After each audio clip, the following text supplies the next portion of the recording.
I think I will go ahead and call the Brattleboro Selectboard special meeting to order for Tuesday, August 11th, 2020. Welcome. Peter, has the meeting been properly warned? Yes, it has. Terrific. Our first order of business is to approve minutes, and we have 3 sets to approve, so I hope you all did your reading. We do have July 14th, July 21st, and July 28th. So, I move to approve the minutes of July 14th, July 21st, and July 28th. Thank you, Ian. Ian has moved to approve our minutes for July 14th, July 21st, and July 28th. All those in favor, board members, please say aye and raise your hand. Aye. Aye. Thank you. That's 5-0. I don't have chair's remarks this day except to say happy primary voting day. I hope everybody did their duty as a citizen. But I did want to say, I think the old standby, it's unusually hot, and everybody should recognize that. Please, please, please check in on neighbors, people that might not have adequate air. At least make sure that they have some fans going, see if you can help them out. And of course, pets also need shade and water. Super important for our furry and other friends, no matter their skin configurations, I suppose. I'm going to be quiet and let, what are we going to do next? We're going to have manager's comments. Do you have any, Peter? I don't this evening, other than for items on the agenda. Thank you. Great. Thank you. Select Board, any other comments or committee reports? Liz, first. I just have a question for my colleague Ian. How did the vote go today? Well, oh, Ian probably wanted to let me know he's still muted. So if... I got it. So we're still in the, if we mute ourselves, we can't unmute. At the moment, I don't think we've addressed that yet. Okay. Thank you, Liz. Yeah. I just, if you can see sort of the beads of sweat as I hustled from the American Legion back here to get on the meeting. The election, so first off, if you're watching this on BCTV or on Zoom and you realize, oh, it's primary and I didn't vote, you got 40 minutes. You could hustle down to the Legion. Doors will close at 7 o'clock and you can vote. So get on down there. So to not jinx it, because it's not quite over, Liz, it went very well. I want to give out some shout outs to the American Legion for hosting. It was really a great place. Everybody knew where to go, and it worked really well for maintaining social distance and having a good flow of voters going through. I want to thank the BCA, the Board of Civil Authority, for all of the volunteering that they've done, and for the ad hoc committee who met many times before this to plan. I want to thank all the volunteers who aren't on the BCA who also helped with the election. I want to thank the town staff and specifically Hillary, the town clerk, who just did an immense amount of work. This election was really so many firsts because of the time that we're in. And she and everybody that I just listed really handled it with an immense amount of grace, patience, and I think that we really pulled off the safest we could do election primary, and I was really proud to be a part of it. Terrific. Thanks for that report and your service on BCA, which is ongoing. I think you're brave. And just to be clear, I think, and correct me if I'm wrong, Ian, that if you're in line at 7 p.m., you're good, right? Yeah. Yes. Yeah. If you get there and there's a line at the door, there hasn't been a line at the door all day. So I would, but if there is, if everybody hears the announcement and gets, we have a lot of viewers, I should know. Yeah. And I think that just to, as I learned today, for the November general election, those ballots are going to be mailed out to everybody who is registered. So making sure that your your address is up to date with the town clerk is very important. So if you have any question about that, you should really make sure that you call and or email and double check that it's accurate with the town. Great. Thank you, Ian. Who did we lose? Did we lose Brandy? Daniel, go ahead. Oh my Lord, I should think before I open my mouth. Let me see. So through the CARES Act funding, through the state, there is several millions of dollars available to help people with arrears for utilities. And it's not only like the usual utilities like electricity, it could be other, it's basically regulated utilities, which we learned today that municipal water does not fall into that category. So that's a conversation for later maybe.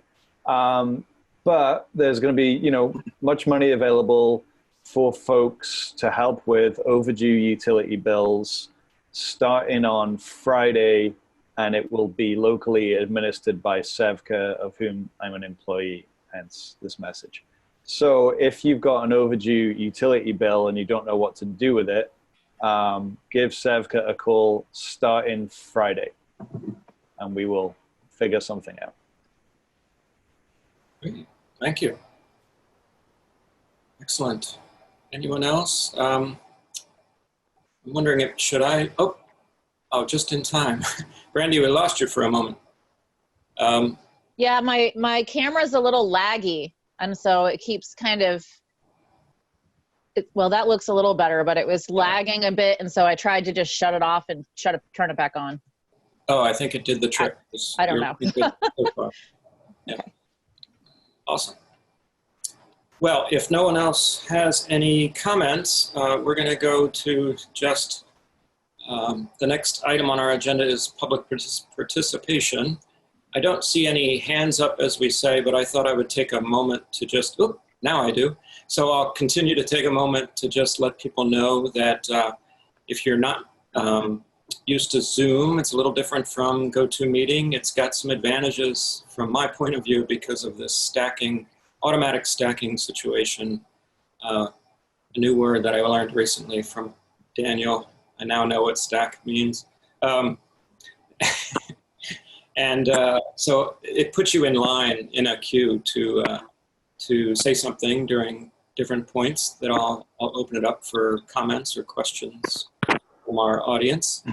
And so basically hit the, make sure your participants button is hit and you have that side list of people and you'll be able to see where you are in line. And right now I see that Adam has his hand up and Patrick has brought his video up as well. So go right ahead, Adam. Well, thank you very much. Just want to introduce myself. My name is Adam Marchesa, and I am an economist and researcher at Brattleboro Common Sense. I have been working with the organization on the Safe Policing Project, one dedicated to the fundamental question of to what Adam, extent... Sorry, I don't mean to interrupt. It's a little hard to hear you. Do you think you could just get a little closer to your mic?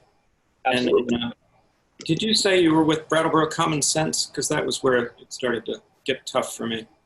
I am indeed. And can you hear me a little better now? Yes. Yep. Yeah, much better. Great. Yeah, I'm with Brattleboro Common Sense. I'm an economist and researcher who works on a number of projects, most notably the State Policing Project, which is an effort that we are making towards local reform. It's dedicated to a fundamental question. Basically, to what extent does the presence of a police officer's firearm in an interaction between an officer and a civilian actually affect the degree to which safe outcomes can occur or even create unsafe situations rather than resolving them? Chief Fitzgerald once said to the director of our organization that he sees one in town as a potential threat. And this was in 2017, one of the safest years in the United States for police officers on record, in a town so safe that it barely collects data on the unsafe things that do happen. If the town is essentially safe, then is such a militarized stance really constructive? We at the organization believe it's counterproductive. The reform proposals coming out of the state policing project are largely based on the weapons effect, a concept in psychology where the sight of a weapon triggers the fight or flight response of the person seeing it, causing them to become tense, anxious, even defensive. And this in turn can easily lead to escalation between an officer and a civilian, because a civilian can see a gun, get anxious, look anxious, and make the officer in turn suspect that there is danger or a cause for concern, which leads to immediate tension and potentially violence. This is how many, perhaps a majority of unarmed people who have committed no crime come to be killed by police officers. They're shot after a tense and rapid escalation that could best be characterized in many circumstances as a fatal misunderstanding. Without the firearm, that escalation probably doesn't occur and is even less likely to result in death. So Brattleboro Common Sense advocates reforming BPD during this time at which the public will to do so is very clear, by asking the Selectboard to take up our proposal officially. And that proposal is to have BPD officers rack up experience policing without firearms during a 6-month trial program on the regular community policing they already engage in, followed by implementing a version of firearm-free policing that the town feels will work best via either the Selectboard or a petition for a public vote. These efforts will be aided by conversations we spark between BPD and the officers in other countries who don't carry, arranged by a Scottish researcher named Heather Burkhardt who works with our organization, and by surveys and interviews with BPD officers. These are reforms that can be implemented quickly and inexpensively, and may in fact save the town money in the long run. And that will reform local policing while allowing the Public Safety Commission to work towards long-term systemic change unimpeded. We believe that moving the town towards non-lethal policing as quickly as it's publicly responsible will ensure a healthier and safer community with strong bonds of trust and respect between officers and the public they serve. And I'm aware that I went on a little long, so I probably don't have any time, but if anybody has any questions, I'm happy to answer them. Okay, thanks, Adam. The only recommendation I would make at this point, since we can't really have a formal conversation about it, is if you wanted to put together a proposal, just make sure you send that in to Peter Elwell, and we will take a look at it from there. So next, Brandy, do you have your hand up for, I you have a do. technical? No, can you hear me okay? Yes. I think I wanted to not get in a formal conversation, but I wanted to just say, have you communicated with the other group? Was it Adam? Adam, have you communicated with the other group that's already been bringing us a proposal and working with us? Because I'm not sure how I feel about things kind of being siloed. So that's just my feedback. My feedback would be, we can't have a formal discussion about it. It's not on the agenda. But if you were like, hey, Brandy, I just wondered what your feedback would be, my feedback would be great, like the discussion. And it would be my preference if that collaboration took place and then came to us rather than a separate proposal personally. But that's it. That's all I wanted to throw out there. Thanks, Brandy. I took you before. Oh, Ian. Not actually on anything on that. I'm just curious. So are we allowed to discuss a public comment thing, or because it's not warned, like we don't really? Because like I would totally agree with Brandy on that. But I'm just kind of curious. I don't think we've really had this come up that much yet for me. Well, I'll kick it to Peter to make a comment on that. That's fine. But I would say that discussion is a no-no. We often try to provide easy information. If it's already out there, that's certainly clarifications, things like that. But Peter, would you add to that? Or? Yeah, that's a good summary. So you shouldn't take action under public participation because by definition, you'd be taking action on something that wasn't warned. And it's generally not a good practice to have a long or detailed conversation about something that comes up under public participation for the same reason. Often what will happen if something is raised that the board thinks should get that greater level of attention, then you might agree during public participation in one meeting to put it on an agenda for another meeting.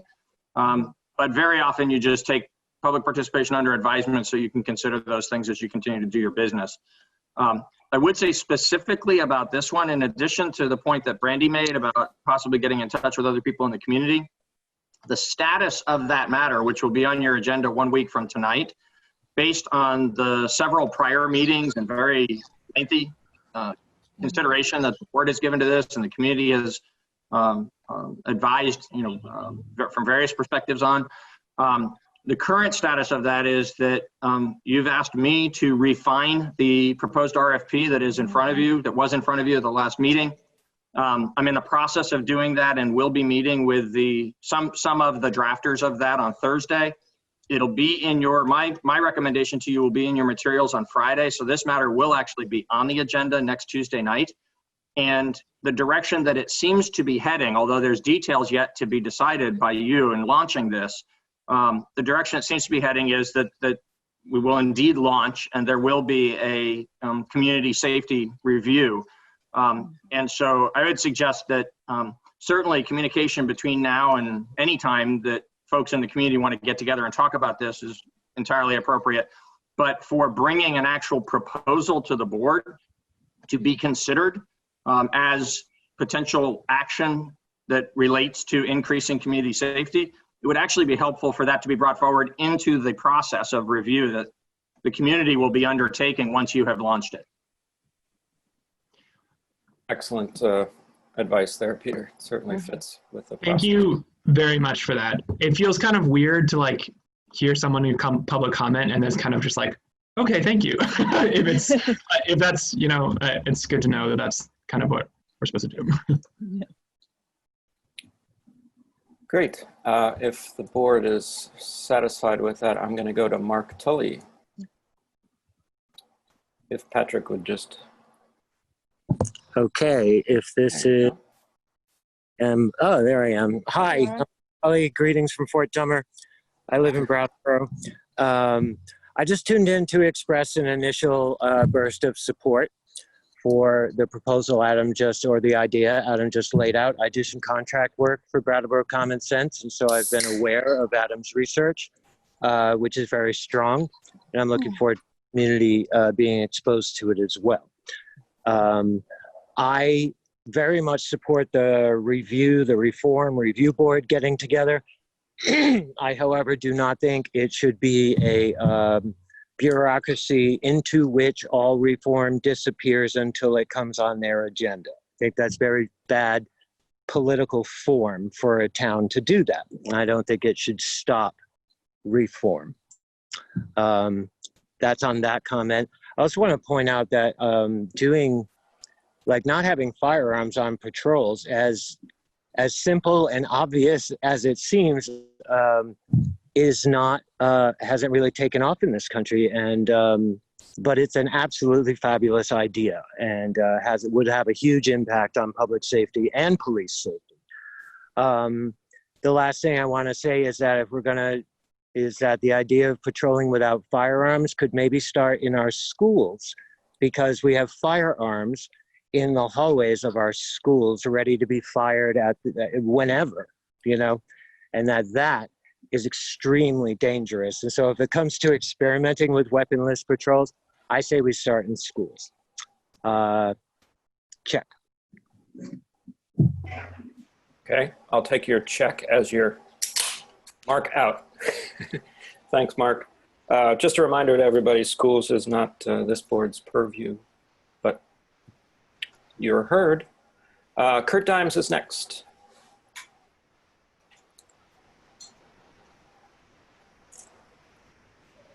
Kurt, can you hear me?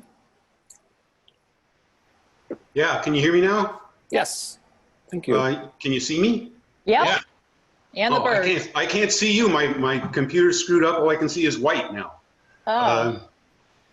I would like to answer Brandy's question about a collaboration with the coalition. I have a remark from Sheila Linton.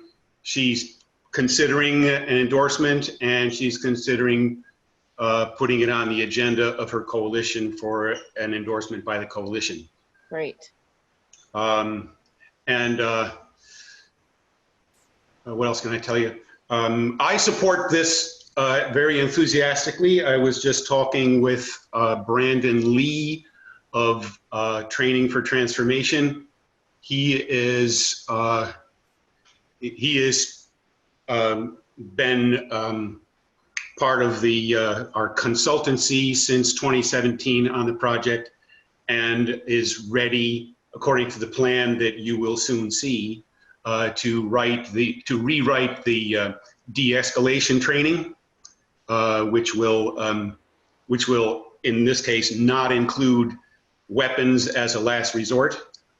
And I've got our buddy Heather Urquhart in Scotland online, and I've begun talking with the Scottish police, who are volunteering to consult with our police and help them get used to the ideas of weaponless policing, which they've been practicing for decades and decades, and have had very few accidents in which people are killed by police. And that's the way it goes in all the countries around the world who practice weaponless policing. So I can make sure that Adam has the appropriate documentation to forward to you, and I think it's a great idea to put it on the agenda, possibly for the next meeting. Thank you very much. Thank you. Thanks, Kurt. I'm going to consider getting a bird for my shoulder. I really think that adds a little flair. Yeah. I like Indeed. it. Well, seeing no other hands in the air, I think we're going to move on. We have a full-ish agenda, even though this is a continuation. I forgot to remind everybody that this is sort of a continuation of an evening that had sort of a perfect storm of interruptions, and natural and man-made, I guess you could say. We are not going to have anything to do under liquor commissioners, but we do have some important orders of business to do as water and sewer commissioners. So I would take a motion to become such. To become water and sewer commissioners. I move to become, Oh, I think Daniel snuck it in there. I'm not I think so too. Daniel's moved to become water and sewer commissioners. All those in favor say aye. Aye. Aye. Aye. And that's 5-0. Here we are. Our first order of business is a discussion of the wastewater treatment plant and a little bit of stinkiness there. Dan Tyler's going to help us out, or Steve Barrett. They might have changed things up on me. I'm not sure. Oh, both of them. Like both. The more the merrier. Hi, gentlemen. We can see you, and Steve would just need your mute to go off. Welcome, Dan. There. So we would like to buy a cover for the digested sludge tank. This goes back several years to the sewer plant upgrade. Following the upgrade, there were community concerns about odor, specifically in the downtown area and the Morningside area. In August of 2018, the Selectboard voted to have a study performed, an odor analysis that was hired out to Bowker and Associates Engineering. They did a very thorough investigation of the odors from the plant and determined that a majority of the odors could be eliminated by covering this tank. Since then, we've implemented some other methods of reducing odors. We use some chemicals. We've altered the process and the chemistry of the plant a little bit to try to keep it under control, but it's really a delicate balance, and it's costly. The budget for odor control is $50,000 for FY21. So Alderton Elliott designed a cover for the tank and put it out to bid. We received four bids for the cover. The low bidder was Nagley and Chase Construction out of South Burlington for $147,500. They proposed using an alternative cover to the one that was specified. Alderton Elliott analyzed the bids. They did some initial submittal work on that proposed cover. and confirm that it meets all the specs. So we support their recommendation of going with Negley and Chase's bid and purchasing the cover. And if I could just add one quick thing for the record to that. Sure. Normally, when we issue a bid, no, I shouldn't say normally, there are times when we issue a bid document that is very specific as to what the potential bidders have to bid on. And then there are times when we, as in this case, issue that kind of a document and then say, or some alternative that is the equivalent, it would provide the equivalent to what we're seeking. And the bid document this time allowed that submission of an alternative. So I just want to make sure that was clear for the record that while we are indeed recommending low bid, we're pleased that this alternative is less expensive than what was actually specified, but it was also anticipated in the process that there might be an alternative proposed. And then it would be up to the consulting engineer to advise us whether the alternative in fact would be equivalent to what had been specified. And they have in fact certified that to us, and that's why we're recommending that we go with the low bid. That's correct. It was an or equal bid, and they came in, they're about $30,000 cheaper than the next bidder. Thanks, Dan. If no one else has a question, I'll start a question off. Oh, Ian, you go first. Oh, yeah. Couple questions. First, so is there currently a digestive sludge tank without any cover at all? Correct. There's just like an open... It's just open tank, yep. Okay, so fascinating. I did not know that till now. So will the $50,000 per year mitigation efforts currently in place no longer be necessary after the installation of the cover? So that's the next question. If it's yes or no, I'll move on. If not, I can ask that third one. And that's the idea. I mean, we don't know that it'll eliminate it completely, but hopefully it'll be a drastic change. And then the third question, okay, thank you. And the third question is, can you just talk a little bit about why it's taken so long? If, to me, coming in here a little new, if there was a big smell problem and we had a big tank of digestive sludge without any cover, that would seem like a fairly logical step to take. So I'm just curious why 2018 to we're now in August of 2020. Why was the timeline like it is? Sure. I mean, there was definitely some engineering involved that took some time. I don't have the dates right in front of me of when they started. Maybe Steve can chime in on that one, but.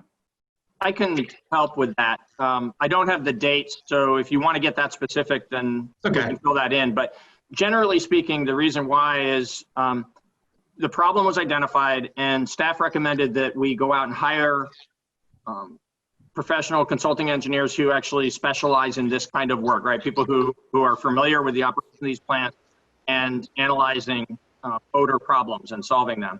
So we went out, we found such a person, they conducted this study. The study included this as the major, most expensive recommendation and some other things that were lower hanging fruit. And then it required some decision making. And when the decisions had been made, it required some budgeting in order to then be ready to go forward with the process. So, we aren't always as nimble, particularly with a capital improvement of this magnitude as we might like to be. But in the meantime, as Dan pointed out, the lower hanging fruit have been implemented. So those adjustments to the process and the introduction of some chemical treatment to control the odors, all of that has been ongoing and there has been some improvement, but this is the sort of linchpin of the solution that was recommended to us through that study, decision, budget, implementation process. And here we are. That makes a lot of sense. Like the odor analysis itself was about 8 months long. So, from the time that started to ended and we got the recommendation and started the engineering and grabbed some of that low hanging fruit, here we are. Yeah, and I think I just asked because, we essentially paid for 2/3 of the cover if we did 2 years of the mitigation $50K for 2 years. We paid for 2/3 of it already. And if we could have implemented it sooner, but it sounds like from this new information, it sounds like, that wasn't really an option. That's it for me. Thanks. Thanks, Dan. So my question was going to be about, because I was lucky enough, I think it was over a year ago now, so I don't know exactly the area we're talking about, but I'm imagining, can you describe the size of this cover physically? Because it's one of those larger pools, correct? Yeah, I think the tank's 40-something feet across. So yeah. It's a large, 40 feet in diameter, so it's a large tank. So it's not a trash can lid we're talking about. We're talking about a major It's a big trash can. piece of equipment. How deep is it? 25 feet. Yeah, I recommend the tour. It's pretty fascinating. Right in the office there, they have the sort of state of the water going in and the state of the water coming out in glasses, which you're of course tempted to drink right at the end of the tour. But it's pretty fascinating, the process. So I recommend anyone taking that tour. Dan, may I just interject? Actually, I appreciate you saying that because it is an interesting process and it's an important one for people to understand. It's a public health matter and it's an expensive part of town government, the operation of it. And so we love it when groups of people or individuals come on down and get a tour. Groups, I guess, are more problematic these days with COVID, but we still are, we'd be very happy to mask up and provide tours to individuals or very small groups that could do it safely. And that does happen throughout the year at various times. And we're always glad when people do come down and understand better the importance of the plant and how it works. Can you see the currently unlidded 40-foot digestive tank on the tour? Can't see into it. You can see the tank, but you're not high enough to see into it. All right. Maybe with the drone. Yeah. Okay. Oh, sorry, Liz. I saw your hand. I'll take my tour when the cover's on. Thank you. It's funny. It's not that smelly. I mean, it is a little smelly, but it's pretty. I hope that it is smelly because this expensive piece of that was, as we heard, that was a very cyclical thing, which was part of the reason why it was sort of hard to diagnose, I think. Peter. Yeah, I'd like to speak to that because I could understand why people might draw a conclusion, and I would suggest it's an erroneous conclusion, that because the low-hanging fruit has been effective, that we don't need to do the expensive improvement. In fact, our concern is that we have made some progress in managing the odor, but this is the important part of what will actually contain the odor. And it's certain kinds of atmospheric conditions, certain times of the year, certain weather, certain wind patterns that pick up the problem. And to not proceed with the larger scale solution would put us at risk of this just being a continued occasional annoyance in the community. So, it's not an absolutely necessary piece of work, but it's one that has been well vetted in the manner that we've discussed in terms of, when the problem was raised and how the board reacted to it at that time and the multiple steps over multiple meetings of coming to this place where we're ready to implement. And so our recommendation is that this board authorize that we go ahead and implement. Yes. Daniel. I have a science question that I don't really know if it has any foundation in science, but I imagine these odors rising up out of this sludge pit, we stick a cap on them and then they kind of degrade and sort of disappear that way, or simply is it vented in some kind of way that will, you know what I mean? It's vented back through the plant, and I mean, hopefully it'll allow us to increase the efficiency of the tank as well. Right now we run the temperature in the tank a little lower than it was designed to try to control the odors. So, we may even be able to increase the efficiency of it. And those gases will just be vented back through the system, and circulated through. Great. Doesn't the system collect methane or something? I'm remembering something like that. Yeah, that's a different tank, and then Yeah. it collects the methane, and it's currently just, that's the torch you see burning when you drive by. Okay. Okay. And there's actually a market for the sludge. Am I correct? See, I'm just trying to plug the tour a little bit. It's pretty interesting. Okay. Sounds great. Sign me up. One last really quick sciencey thing, because Daniel dared to go into science. It's an anaerobic process that's happening in this tank. Yes. Then why is it open now if it's anaerobic? You see what I mean? Isn't anaerobic without air? Right, right. That's happening lower in the tank, Okay. below the surface. Okay. So there's So I guess it's not completely anaerobic. Yeah. So there is air on the top. Okay. Can you hear me okay? Yeah. So I missed a lot of this conversation because I just got muted and I was unable to hear the meeting. So I don't want to cover things that you've already talked about. But this holding tank could have been used for different processes, a Class A or a Class B process. So it's a holding tank. The expectation was that when the product got to this tank, there would not be any odors. That's not the case the way we're operating the plant. And the plant operates in different functions, different modes, depending on what we have for different waste. So the tank is very important. I know that you covered that. We did a whole survey and it identified the areas where there was problems. This will help us. It'll be another tool in our toolbox. And the chemical costs, we could treat it chemically, but it would cost so much money. We could spend $250,000 in 1 year on odor control. So we feel this is a good method. It's been well vetted. We did a complete study. So you probably already heard this, but that's my 2 cents. Thank you.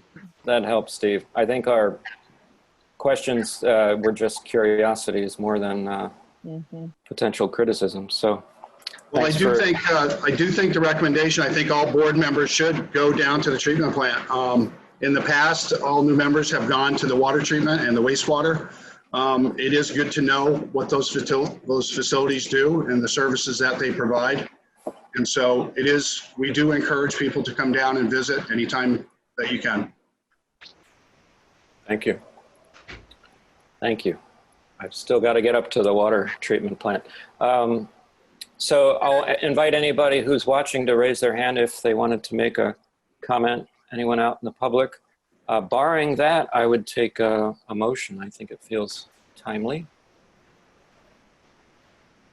I want to do it. Okay, so I move to award a bid to, is it Negley and Chase? Is that how I pronounce it? Sure. Construction in the amount of $147,500 to provide and install a digested sludge storage tank cover at the wastewater treatment plant. Thanks, Ian. Ian has made a motion to award a bid to Negley and Chase Construction in the amount of $147,500 to provide and install a digested sludge storage tank cover at the wastewater treatment plant. All those in favor, please say aye. Aye. Aye. Aye. 5-0. Thank you, everyone.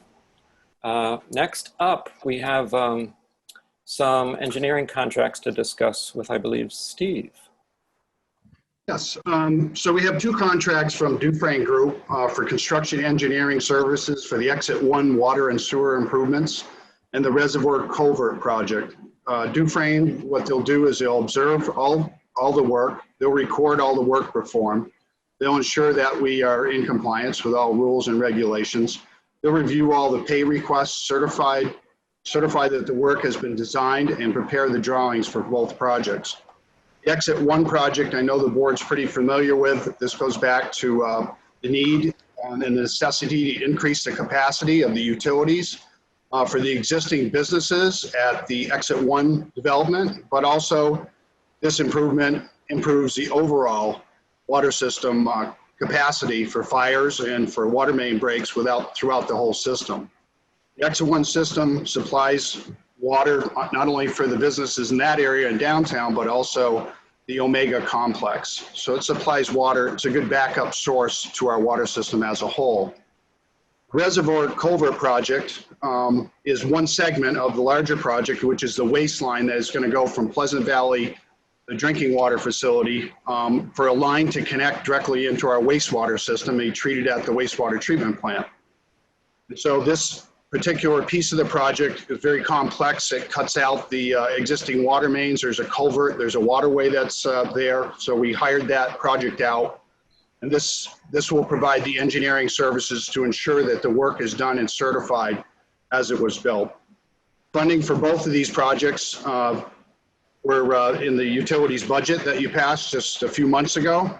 And also additional funding for the Exit 1 was provided by United States Economic Development Administration, $440,000 for that. So I'm seeking approval for the following engineering agreements. The first one is for during the construction phase of the Reservoir Trail Culvert replacement contract dated July 15th, 2020, and for the sum not to exceed $20,670.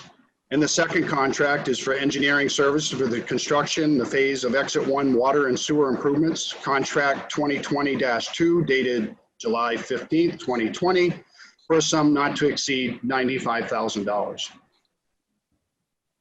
May I add one quick thing? Yes. Please. That, please. So I just wanted to speak to the difference in price. So part of that is the scope of the work for these two different projects, the level of basically the amount of work that will be required in oversight of the actual construction.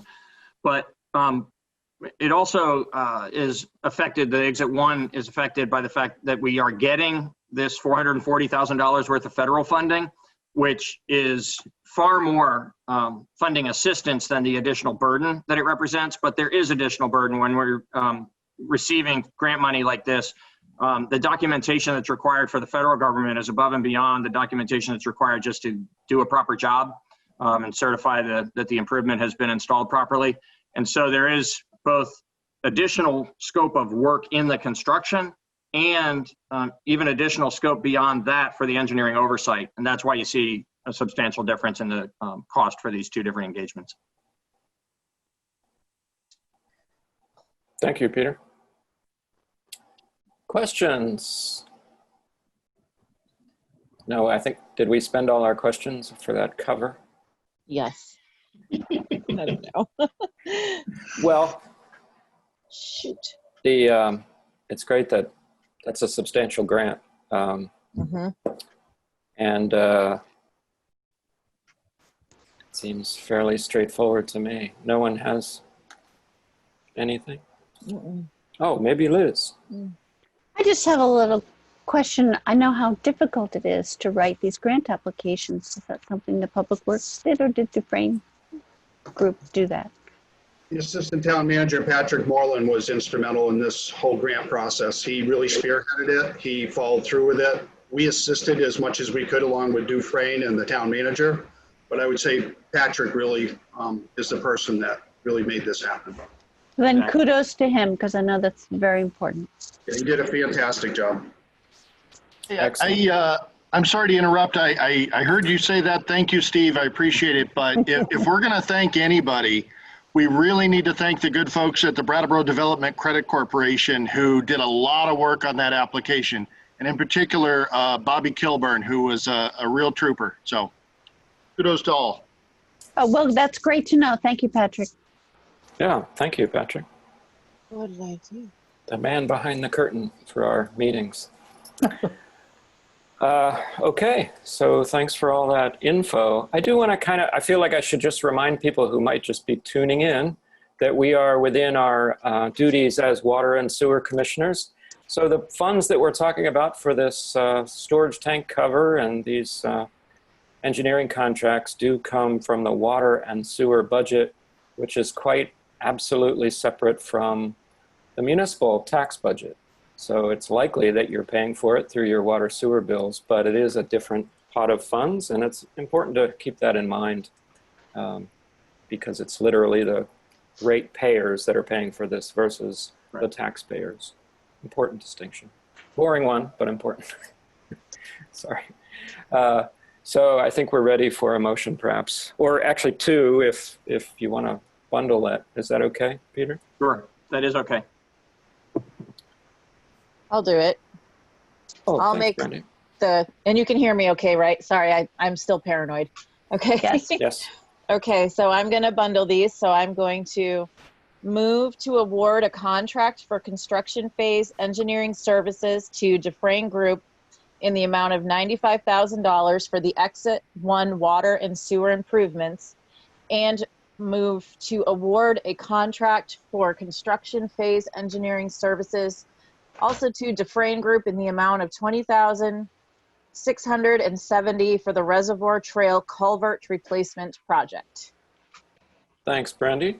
Brandy has moved to award two contracts to Dufresne Group for the construction phase engineering services in the amount of $95,000 for the Exit 1 water and sewer improvements, and also for the construction phase for engineering services in the amount of $20,670 for the Reservoir Trail Culvert Replacement Project. All those in favor of those two motions, raise your hand, say aye. Aye. Aye. Aye. Thank you. And that's 0 on the nays, so that's 5-0. Thank you. We are still within our duties as Water and Sewer Commissioners for two more items. One concerns Putney Road, the Putney Road project, which unfortunately we have some duties there to attend to. I think Dan was going to help us out with some of this. Do you want to give us a little background, Dan? Sure. So this is in result of the proposed reconstruction of Putney Road that's hopefully 5 or 6 years down the road. Green International Affiliates is the consultant working for VTrans to perform the design. As they've worked through the design, they've identified several areas where our utilities interfere with what they're proposing. And much like the Hinsdale Bridge project, it's our responsibility to move them at our cost.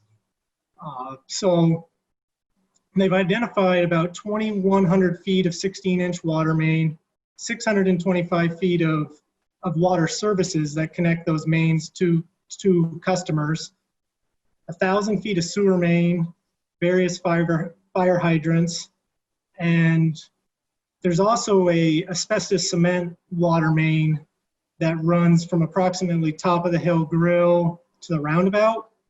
And as part of this project, we'll eliminate that and tie most of the services were taken off of it when the new line was put through, but the remaining services will be tied back over to the newer 16-inch water main. So that asbestos cement water main will be eliminated. That's probably the highlight of this project because that's definitely aging. We've been fortunate that it hasn't caused us many problems, but as asbestos cement ages, it tends to deteriorate and just kind of get weak and it's prone to breaks. The rest of it we've kind of just got to do. Because Green is working for VTrans on this design, they've identified a lot of this in their design work for VTrans. I think we're fortunate for that because that's a big piece of their work. But they still would like $74,472 to complete the construction engineering for the relocation of these services. And they'll all be relocated as part of that project, most likely. We've kind of thrown around the idea of doing it beforehand if it makes more sense, but it's looking like it'll make more sense to just roll it into that big project when it happens. Okay, thank you. I saw Liz and then Daniel. So Dan, my question is, this is for design and permitting services. And then will the town of Brattleboro also need to pay for the actual relocation? And do you have an estimate of how much that will be? Yep, we will. And the estimate from Green International is $1.8 million. That is accounted for in the utilities capital plan over the next 5 years. We kind of broke it out to set money aside leading up to the project. Same with the money for this engineering. That's accounted for in the utilities capital plan as well. And are there infrastructure, federal funding available or other type of grants available for that? Nothing that we've pursued at this point. Thank you. The timing could be good. This is pure speculation, but just there has been talk about as part of longer term economic stimulus in the recovery from COVID. Right now they're having trouble in Washington rallying around immediate aid, but there has been longer term discussions of what will be helpful to the economy in the years following when there's a vaccine and everything. And it's likely, it has been true in past severe recessions and situations like this, that the federal government will make available more than the usual amount of aid for these kinds of major public capital improvement projects, because that puts a lot of people to work and injects a fair amount of money into the economy. So we'll be on the lookout for that, but right now it doesn't. It's especially good to be in the situation that you're planning for, because they like shovel-ready, already permitted projects. That is exactly right. So where we will be with this project, where we will be with the water plant, we've got a number of large investments that are lining up well for that kind of aid, if that kind of aid does materialize. Great, thank you. Thanks, Peter. And Daniel had his hand up before. Yeah, thanks. The Putney Road project, as far as I understand, has been in the works for a while. And this work is kind of, part of the preparations for that project. How likely is it that that project is going to happen on the timeline that we're currently projecting? So that's a good question for VTrans. I mean, it's not, it's like, we can't answer that. I will, well, what I can tell you is what we've been advised by them. So, they are at this in earnest now in a similar way to how we've seen the Hinsdale Bridge project coming along, right? So, now, while there's still some steps to go before there's actually a shovel in the ground, we can see that like from here. Right? We're getting to a place where the exact timeline isn't known, but it's no longer wondering whether or not there will be a project. We're getting closer and closer to that being true of Putney Road. The state is spending millions of dollars on right-of-way acquisition and the planning and permitting. The scale of our expected cost, as Dan suggested, is in excess of $1 million. The state is looking at in excess of $30 million for the overall investment that they're making. So imagine also the comparable scale of what they're investing in this planning and design and permitting process. So there's a couple of years worth of Act 250 review ahead, some final design, then bidding process. So we don't expect there'll be a shovel in the ground until at least 5 years from now. But while that sounds like it might not even come true then, because that's so far away, in the scheme of things related to projects of this scale, that's actually a place where the state feels very confident this is really going to happen. Great, thanks. Yeah, I've talked to some, I can't remember the gentleman, you'll probably know the person I've spoken to a couple times from VTrans to get some of the plans for Putney Road. Can you remind me? I'm sorry? Kenny Upmall.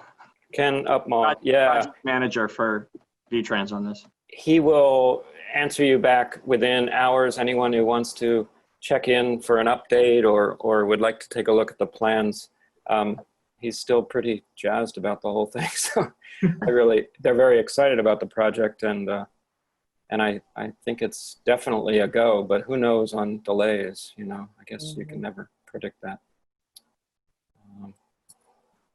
So, any other questions? Oh, I think I had a question real quick. Dan, when you were speaking before, you made a little bit of a hint. I'm always looking for something that's the silver lining, and maybe it's a direct metaphor there, but when we talked about these asbestos pipes, this is something we do have to be concerned on for upkeep of infrastructure anyway, to some extent. So I just wanted to let you take the opportunity to say, well, at some point, this is work that has to be done anyway.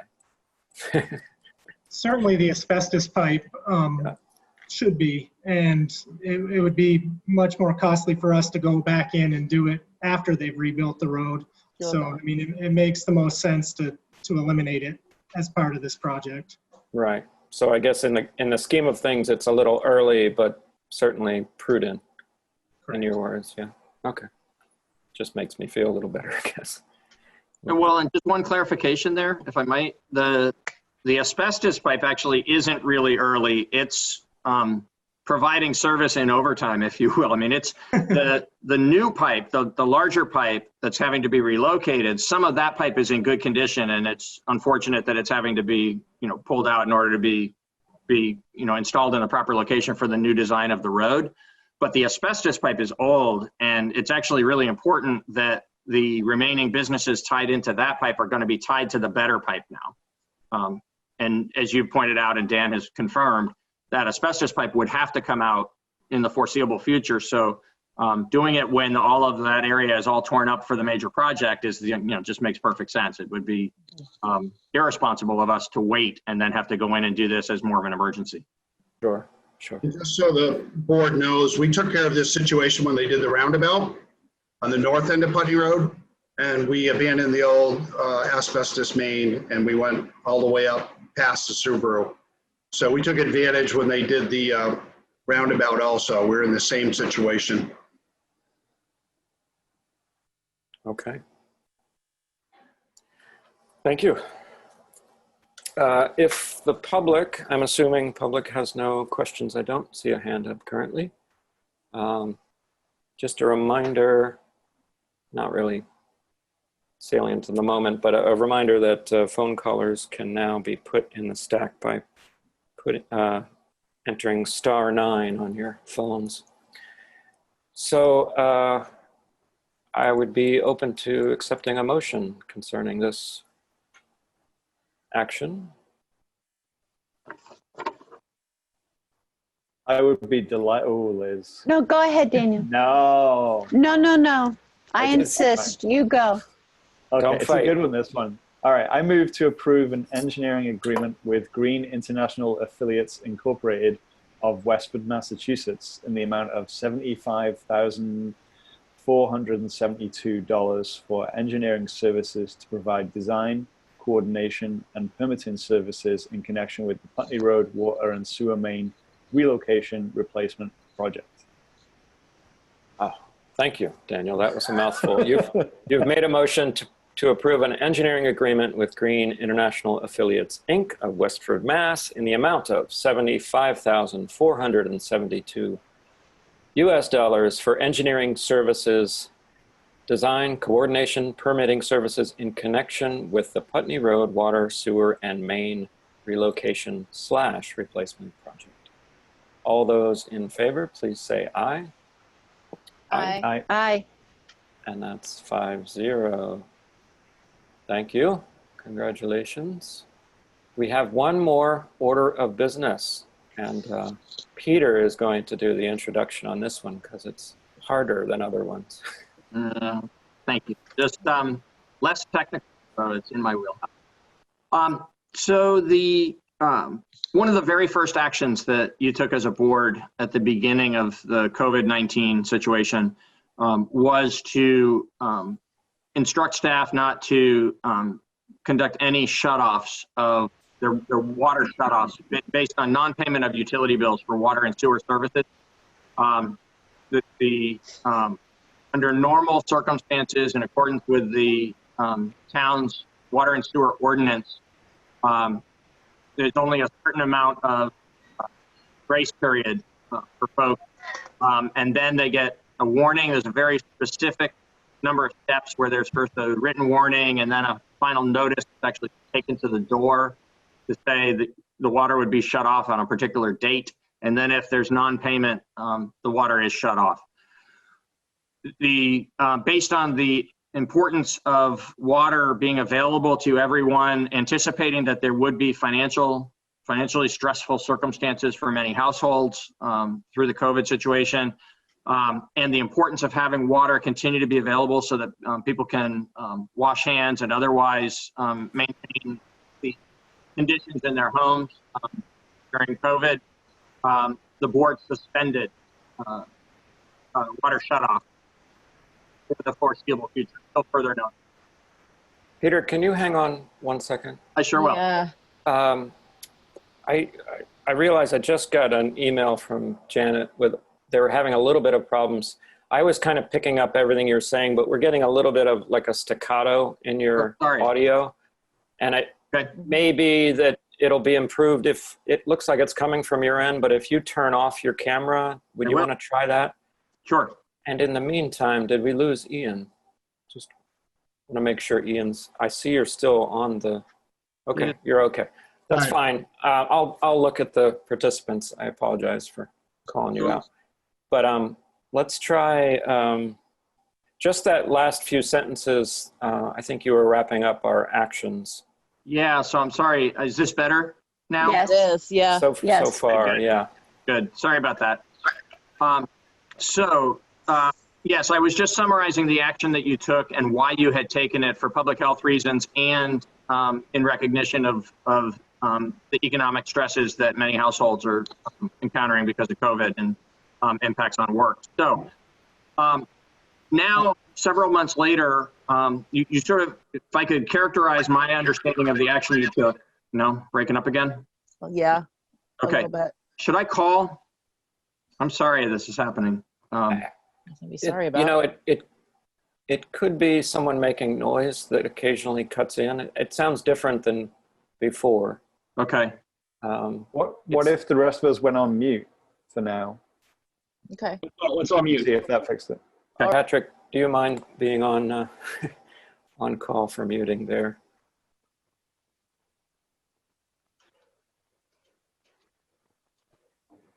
Go ahead, Peter. Okay, it looks like Steve's mic is still open, but I'll go ahead.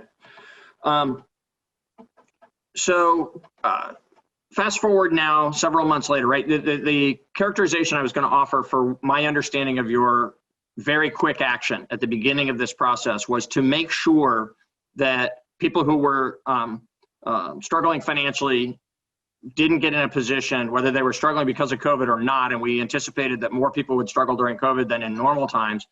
But regardless of the cause, if that put a household in a situation where they didn't have water, then they'd be at greater risk to COVID because they wouldn't be able to wash hands frequently and do the other things that are necessary. So we have, of course, adhered to that direction through these next couple of quarterly cycles.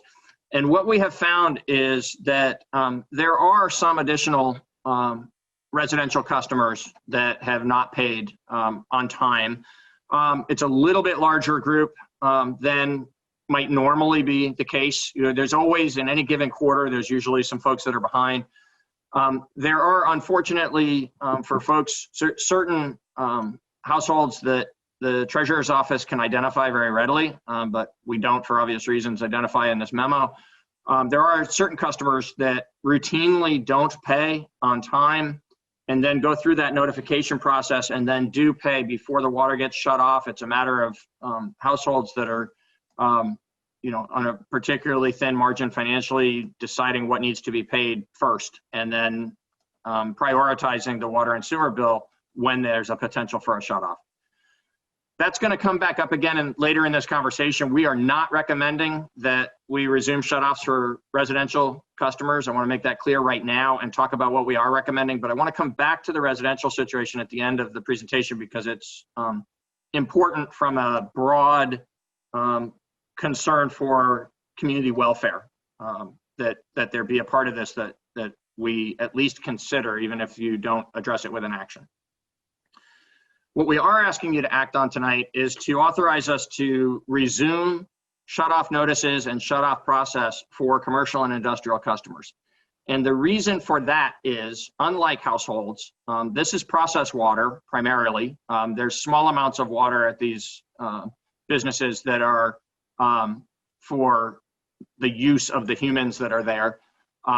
But primarily, these are the larger customers in the system, and they use a lot of water in whatever manufacturing process or other commercial process they're engaged in. And just, you have this before you in the memorandum that we provided, but for the benefit of the public, I'd like to just describe the magnitude of what is owed by the commercial and industrial customers. So as of the time of this report being prepared on July 31st, there were 85 residential customers in town who owed the town $69,000. And there were 10 commercial and industrial customers who owed the town $174,000. In addition to that, and again, I won't name them, but there's a particular business that is responsible for the lion's share of the arrears on the commercial industrial side, although there are other businesses that are contributing significantly because, again, of the magnitude of the amount of water consumed by these businesses. And so our perspective from staff and the reason for our recommendation is these are not businesses that have stopped consuming water, right? These are not businesses that have had to close during COVID or severely cut back their operation. They're businesses that are continuing to consume significant amounts of water and are prioritizing paying other bills over paying the bills that are owed to the town. And in a couple of cases, including the one very large one, they were already behind on their utility payments to the town before COVID happened, and you instructed us back in March to stop shutoffs. So we believe that since these are ongoing enterprises that are conducting business using this water, but are at this time doing that on the backs of residential and other commercial industrial customers, that it's fair and proper and actually necessary to resume the shutoff process. They'll get plenty of advance notice. They'll have plenty of opportunities to pay up. They'll also have the opportunity, like any other customer, if they are in a financial situation where they can't pay their overdue bill all at once, then we'll work out a payment plan so that the overdue amount can be paid in installments so long as the future quarterly bills are paid in full. So there's a lot of different ways in which we can work with customers, either residential or commercial and industrial, when they are facing a shutoff situation. And we think it's important on behalf of the broader customer base, the vast majority of whom are paying their bills despite COVID, that we resume the shutoff process for these 10 commercial industrial customers. So that is our recommendation for action that we've put before you this evening. Regarding the 85 residential customers that are behind enough that they would be eligible for the shutoff process under normal circumstances, we have a concern we wanted to share with you that we personally, or not personally, but from our staff perspective, from the work that we as a team of staff people, both in the finance department and the public works department and the town manager's office have done on this together to bring this to you. We have a concern that has stopped short of motivating us to recommend the similar action of resuming shutoffs for residences, because this is water in people's homes. And we think there's actually significant public health risk to that, as there was back in March. But we are concerned that particularly for those customers who have shown a habit of falling behind and then paying up when they get a notice of potential shutoff and then falling behind again and then doing that again, particularly for those customers, but even for other residential customers as well, because there is no authority under state law for the select board to waive the interest and penalty that's accruing on non-payment. You are able, within your authority as water and sewer commissioners, to cut up, to waive the shutoffs temporarily, but you're not able to waive the extra fees that are paid. And the reason for that is, again, the fairness question of all the other customers that are carrying the costs for customers that are not paying on time. That's why that's embedded in state law. So we have this concern that if, because of COVID or for whatever reason, this goes on for additional quarters, that these are obviously households that are in some degree of financial distress anyway already, because they're in this situation. And if that gets deeper and deeper for them, by the time the public health circumstances have improved, and you might feel that it's appropriate for us to resume doing residential shutoffs, we're concerned that some of these folks will be in so deep it will be impossible for them to recover, or very, very difficult for them to recover from that. And so what we intend to do, unless you direct us otherwise, is in this next follow-up to this, to the quarterly payments that are due just in these next few days, when August 15th has come and gone and we see who is not paid up, if you authorize it tonight, we will proceed through into the shut-off process with the commercial industrial customers. And for the residential customers, we will not do that, but we will provide additional information that will urge them to come in. We'll express to them that you're falling behind, and we're concerned about the degree to which you're falling behind, and you may ultimately become subject to a shut-off notice, even though temporarily those have been suspended, and urge people to come in and work with the treasurer's office to set up a payment plan that will chip away at this.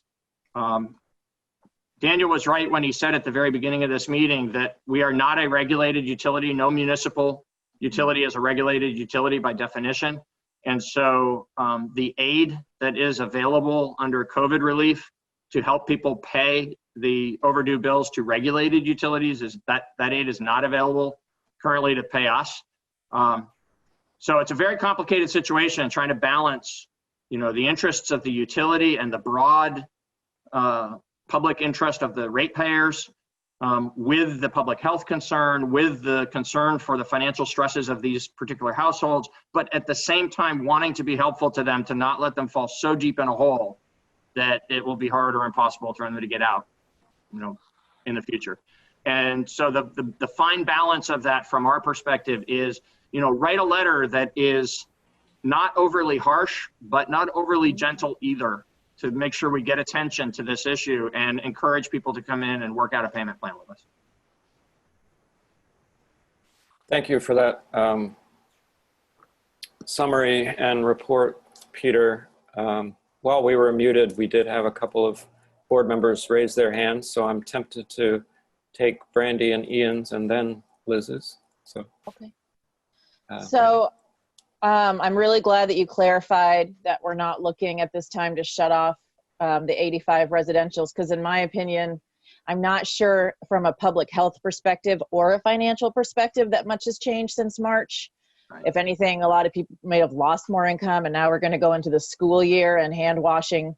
I know for us, we're going to have the rule, because we're going to do the hybrid model where clothes are going to come off downstairs and washing is going to commence before we touch a dog or a cat or do anything else in the house. So that's going to be really important. I agree with your decision about the commercial customers, because once you fall, that's really far to fall behind.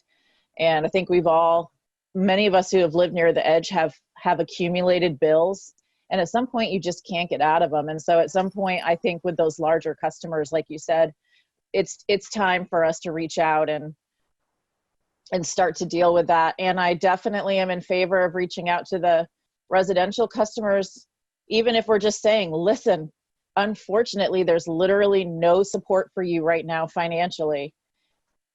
So anything we can do. And if there's anybody at the state that they can be talking to advocate for themselves, that might be good information as well. Because ultimately the state's the only one that could ever decide to provide that relief. And I could see that. I feel like this could go on for at least another quarter. That's what my instinct tells me. I don't know about past another quarter, but another quarter of this doesn't feel out of the realm of possibility. So that's my long way of saying I agree with you. I would urge residential customers to not feel ashamed. Try not to feel paralyzed. Please talk to town staff, because unfortunately right now you're in a tough situation where the help that should be provided through the state is not yet provided. And so let us help you so it doesn't become something you're buried under. Excellent. Ian, I think, and then we'll go to Liz. No, Liz, go after you. I'm still formulating my thought. Thank you. Okay, so one of the things that I think Ian and I both learned by being on the Board of Public Authority, or whatever that is, is that there are, like the specific situations where people who live in Brattleboro are experiencing severe hardship. And one of the things that I think, why I applaud this letter that you're writing that's just right, not this, not that. Let's call it the Goldilocks letter, is that there is help that is in town, and it's either by Daniel's great institution, SEVCA, or there are resources who help people with their taxes. And a lot of people don't understand about the homestead rebate application. So there are kind of things that can be done that if people would only ask and seek the help that's available. And I think that's very important. And I agree with Peter and I agree with Brandy that these businesses need the strongly written letter instead of the Goldilocks letter. Thank you. Ian. Yeah, I think I'm in full agreement with Brandy and Liz here, and in support of this motion. The one thing I guess I want to vocalize, and I don't know, Peter, whether you kind of have already. So you said, the town will work with these commercial businesses to create a payment plan. I think the only request I have would be a commitment from the town to kind of like make more of an effort than we would in a normal year. Because I understand that the town does this every year for people who have fallen behind to make a payment plan, because that's a better way for, them to not be ruined and us to actually get paid. So I think my only request would be from the town to make a commitment before we pass this, that we'll make more of an effort than we would normally to really like contact and try to set up a plan. I'm sorry. May I answer that? Absolutely. So I hope you take this as good news. But the answer really honestly is we won't make more of an effort this year than usual, because in fact, this is a tool that is used a lot. Whenever there is someone who's falling behind, the first thing we always tell them is, before they even get in jeopardy for a shutoff, is come on in and you can make a payment. If you can't make the payment all at once, you can make a payment plan. We'll work with you. And then if they get past that and they're in jeopardy of a shutoff, we're really strong about, don't let yourself get shut off. Please come in. If you can't pay it all at once, we'll make a payment plan. And we've had all different kinds of payment plans. Again, the rules require that the payment plan address the arrears. And while you're paying off the arrears, you have to stay current with the additional quarterly bills that come up. But so long as you do that, we've done payment plans that last for a while. These are not token consideration. This is real consideration to try to help somebody through a rough patch. And that's been true with businesses as well as with residences. So our pledge is we will indeed do what you're urging us to do, but we will do that because that's the normal practice. You know what? That's great. Thank you, Peter, for that. Great. Daniel. Thanks. I guess I'll go last.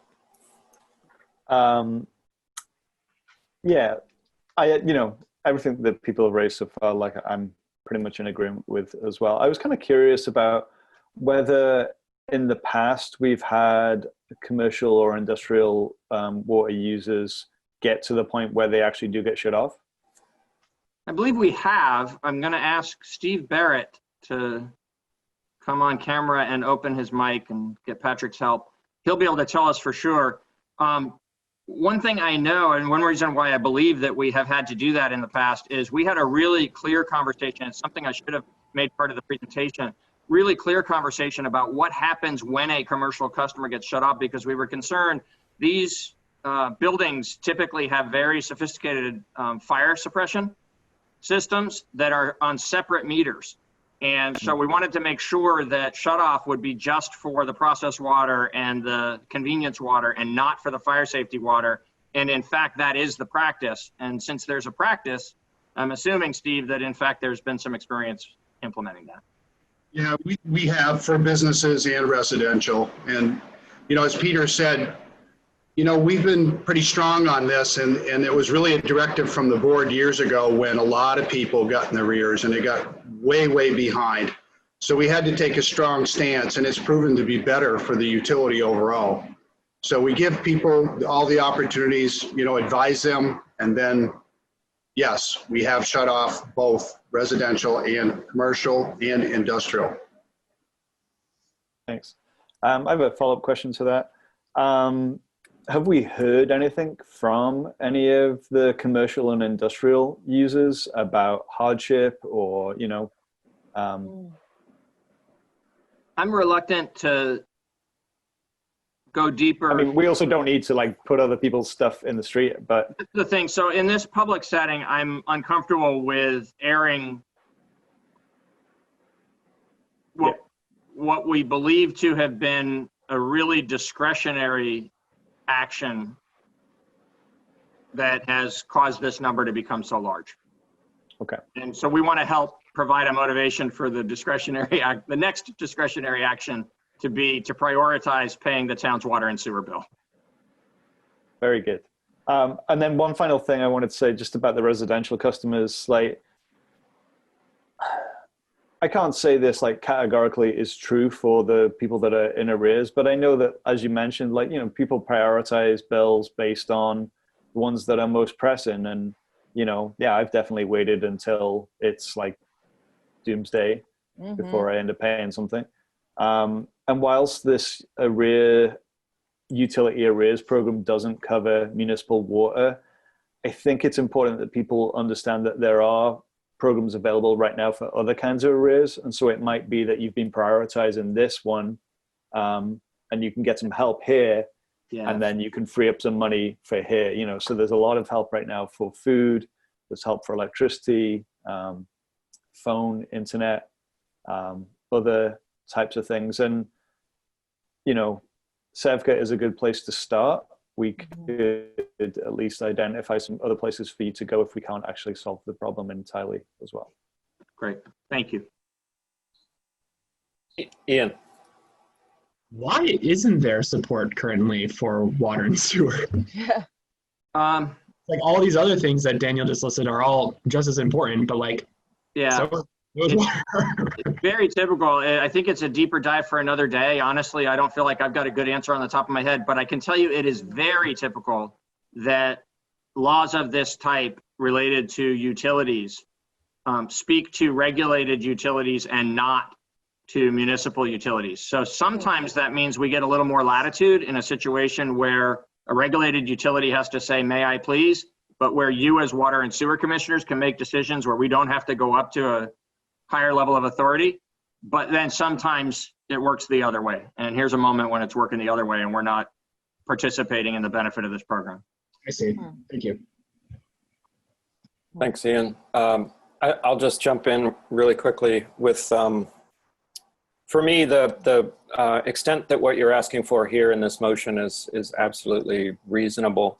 I thank you for including basically the amounts of in the rears of residential versus commercial industrial, because I figure it out to be 72% of what is owed to us is commercial industrial. And that's a big chunk of money. And as you said, it's just a few customers. And as long as this doesn't affect fire safety and things like that, I think it's absolutely justified. I do have sort of a side question, which you could take up just for maybe advanced thinking of, I hope we don't have to address this again at all, obviously.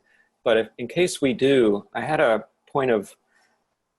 question that would help me kind of think through on the residential side, is there, there hasn't been any separation between single residences and, like, for instance, landlords with multi-units, correct? No, that's correct. Residential is residential. Because I think, yeah, so I would assume that if some people are abusing a little bit of, not goodwill, but sensible policy that we've installed for COVID-19, some of that may be going on for our landlords that have multi-units. That's a really good question, Tim. Yeah, and I think it's something to look into, not now, but if we continue to see, you know, a lag on residential, I'd be super interested to get that breakdown, just even if it was no names involved yet, but the numbers, like out of the 85 residential customers in the arrears, you know, how many of those are out-of-state landlords or in-state multi-unit owners. So I think it would be good to know. So are there any other questions or questions from the public? You're welcome to raise hand, which is done if you open up your participants window. If not, if it sounded like most people, oh, Liz. I'm ready for a motion. Are you ready for a motion? I am. You caught my drift. Okay. I move to authorize the resumption of utility disconnections for delinquent commercial and industrial water and sewer accounts. Okay. Liz has moved to authorize the resumption of utility disconnections for only delinquent commercial and industrial water and sewer accounts. If there's no other discussion right now, all those in favor? Aye. Aye. And that's 5-0. Thanks, Peter. Thank you. Your work has been approved. So we have come to the end of our duties as water and sewer commissioners. I guess we need a motion to adjourn. I move to adjourn as water and sewer commissioners. Thanks for jumping in there, Ian. All those in favor of adjourning as water and sewer commissioners, say aye. Aye. Aye. Aye. And that's 5-0 in favor.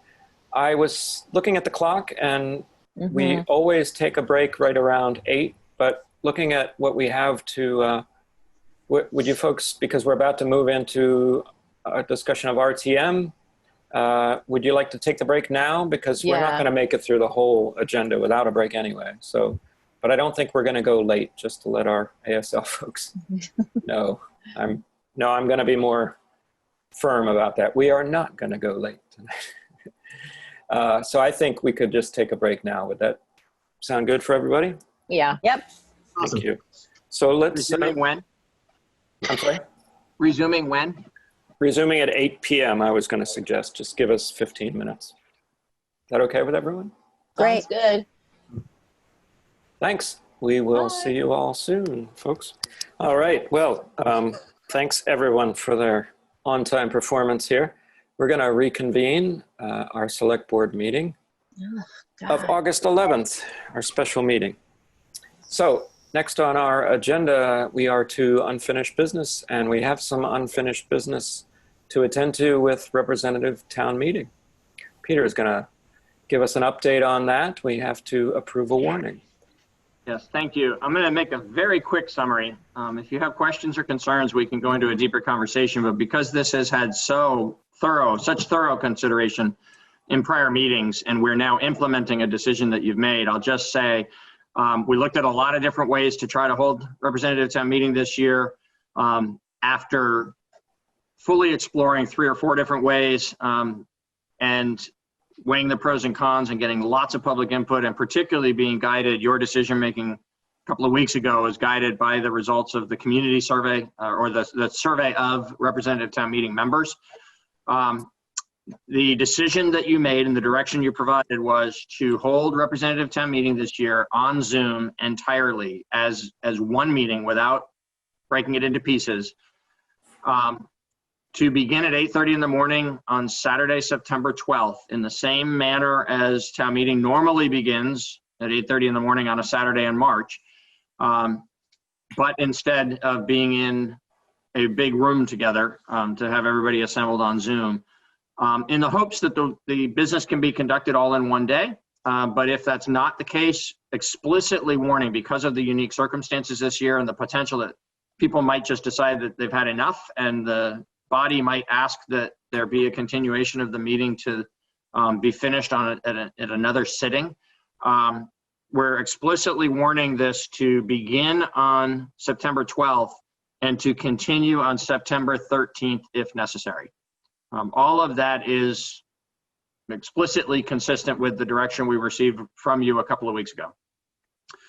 The one thing I'd like to add, actually two things I'd like to add. One thing just sort of as a general reassurance to those members of the public who have paid a lot of careful attention to this and have seen draft warnings come and go through this process. There have been times when the language of the warning was changed quite a lot from normal wording because of the different variations we were considering, and particularly the time when, or the times when an Australian ballot process was being considered. The wording of each article had been changed in those instances to be a yes or no question rather than a consideration of a topic kind of a question. So I just want to point out that all of the language of all of the items is now back to being more broadly a consideration of a topic because of the fact that it will be a discussion town meeting where there will be the opportunity to amend motions and take these matters where town meeting decides to take them. So for that reason, the warning, other than the beginning of it, really looks very similar, other than the beginning and Article 16, which for reasons that we've been very fully through on other nights, is not the full question of the town's budget, but rather the focused question of the collection of taxes in the implementation of this year's budget. Outside of Article 16 and the top half of the first page, which talks about how to get into the Zoom meeting, the warning really looks very much like a normal representative town meeting warning would. In that information at the top of the first page, top half of the first page, where there's a lot of information about different ways to get into the meeting on the Zoom platform, the one thing I want to call out very specifically, because it's different from prior conversations we've had about representative town meeting, although it was true for this evening's select board meeting and will be true for the select board meetings going forward, is that there is a passcode that is required for people to enter in order to enter the meeting. We initially had resisted the use of passcodes because these are public meetings, and it felt unnecessary and not entirely appropriate to use a passcode to get into a public meeting. What we learned based on the unpleasant experience last week and some follow-up we did with folks around Zoom security was that so long as it's a published passcode and everybody can have it available to them, anybody who sees the warning for town meeting, in this case, the item before you, but also anybody who sees the agendas that we're preparing for each of the select board meetings going forward, equally has the passcode as any other person and therefore can use that passcode to get into the meeting. So we're still satisfying all the requirements of being an open public meeting.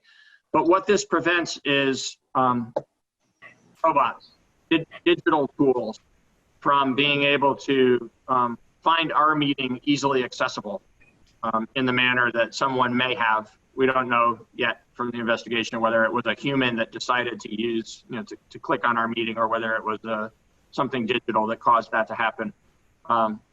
Clearly a human was controlling the digital tool if it was a digital tool. But the point here is we've been advised by people who know more about this than we do that the vast majority, the extreme majority of cases of that kind of intrusion into a meeting can be prevented by using a passcode, because all those auto tools will fail. They'll see this as a meeting that's harder to get into and go look for a meeting that easy to get into.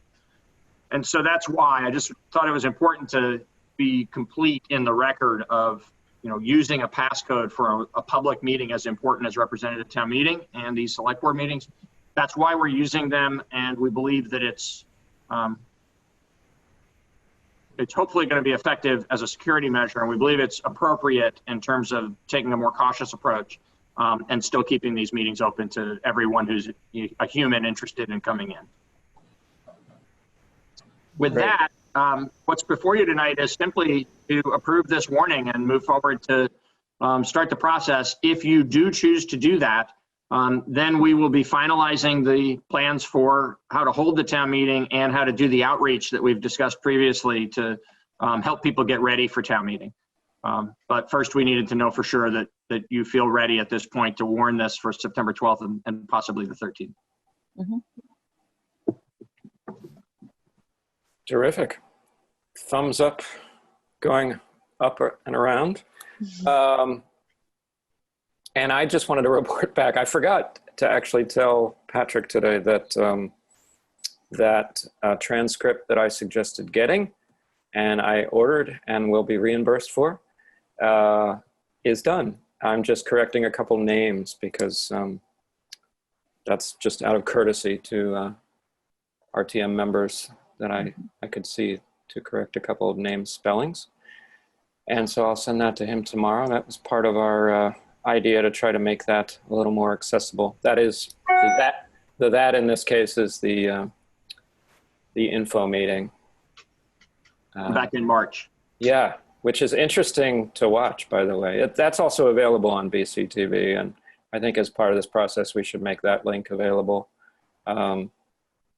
Whatever form people want to just sit there and watch it. It's not that long, and or if they want to read it, they'll have the transcript. Great. Any comments on the motion itself that needs to be approved if we're going forward with September 12th and 13th if necessary? Ian. Yeah, two things. One, on the passcode. Yeah, when I logged into this meeting, I definitely didn't look at the thing very carefully, and it was like passcode. I was like, what? And I went back and just like right below it is the passcode. I just copy paste. It's like, oh, all right. So I think with how clearly you guys have it laid out in there, it's good. And using the same language too, because there's like all of these different tech words now for all these different things, for invites and all. So just using passcode and the prompt asks for a passcode. So I would just ask that for the official warning for this, you use the same tech lingo for the. Yeah.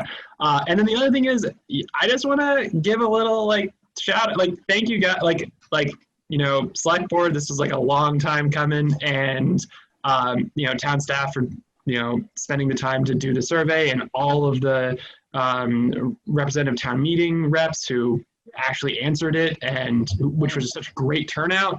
I think that it's going to be hard. I think that this one's going to be a hard one. And it's going to require patience and a little grace, but we'll get through it, and I'm excited. Absolutely. Thank you for the enthusiasm. I'm feeling very enthusiastic now. I think it's from the election. Yeah, it's charges you up, the whole democracy thing. I get it. Civic. Absolutely. Anyone else want to comment on our impending duties here? No? Okay, well, long time coming, but important to move forward with approving a warning. Would anyone like to make a motion? I thought Ian would because he was very excited. Oh yeah, Ian's going to say, you've got to do it now. That's what I was waiting. Yeah. Good point, Brandy. I didn't want to talk so much. All right. So I move to approve the warning for the rescheduled 2020 representative town meeting to be held on Saturday, September 12th, and Sunday, September 13th, if necessary, as presented. Thank you, Ian. I know you all are, you know that going through my head is to omit that if necessary, because I really don't want that to be necessary. But I'm going to go ahead and repeat. Leave it there. Such is my duty, is to repeat that motion. Ian has made a motion to approve the warning for the rescheduled 2020 representative town meeting to be held on Saturday, September 12th and Sunday, September 13th, if necessary, as presented.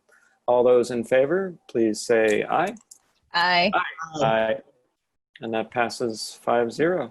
Yay! It's my birthday the day before town meeting. I just want you to know. Oh, So Nice. I Happy birthday. expect that to be a very good birthday weekend.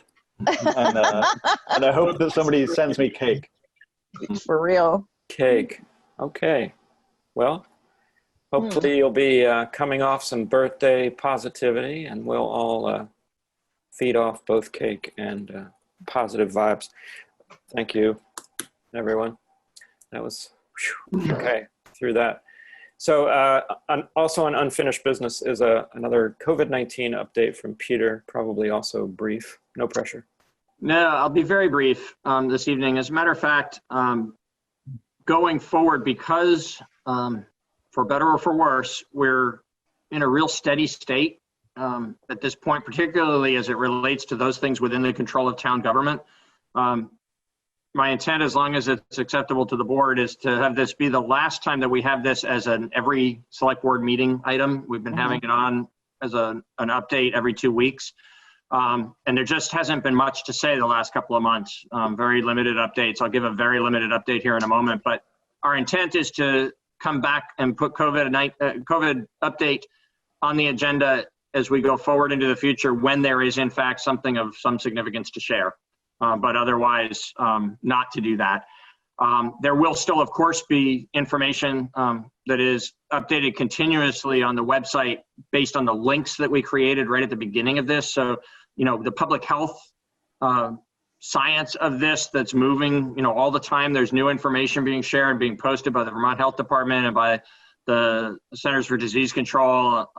The various links that are on the town's website to go to those sites and get the latest are all still fully active, as well as information that's available there to get into state resources and other resources that are available either for businesses or for households. So all of those links to other people who, you know, where the aid packages and the science and some of the other things that actually are more fluid in the further evolution of this will continue to be fully available to people.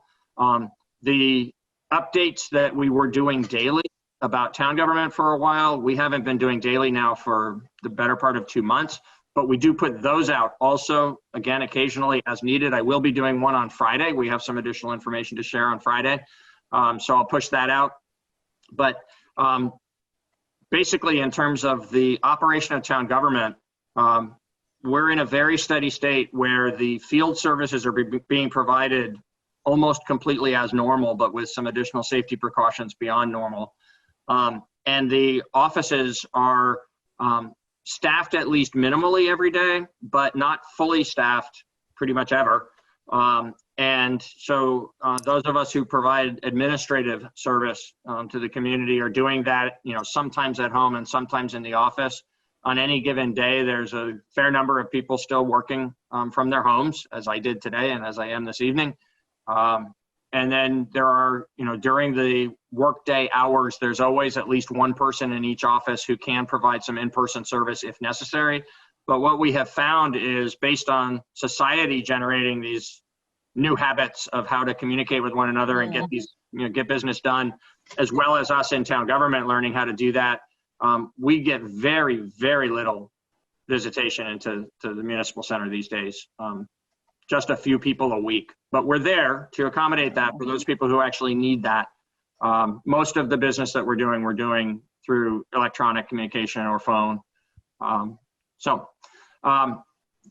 that said, there is one substantive thing to reinforce tonight. It's not even really a report because it's something that's so widely known already, but I want to note for the record that you had in the previous discussions that the board had around the town's face covering requirement that the select board adopted back in May and reiterated in June. You had planned to revisit that towards the end of July. But by the time you would have revisited it, the governor had actually announced that the that there would be a statewide requirement going into effect on August 1st. And of course, here we are on August 11th, and the statewide requirement is in effect and is going to stay in effect for the foreseeable future. So that's why the reconsideration or the review of your prior action has not come back onto a select board agenda. It won't need to, because when you adopted it to last as long as you decided it would last, or as long as the state of emergency, the governor's declared state of emergency for Vermont was in effect.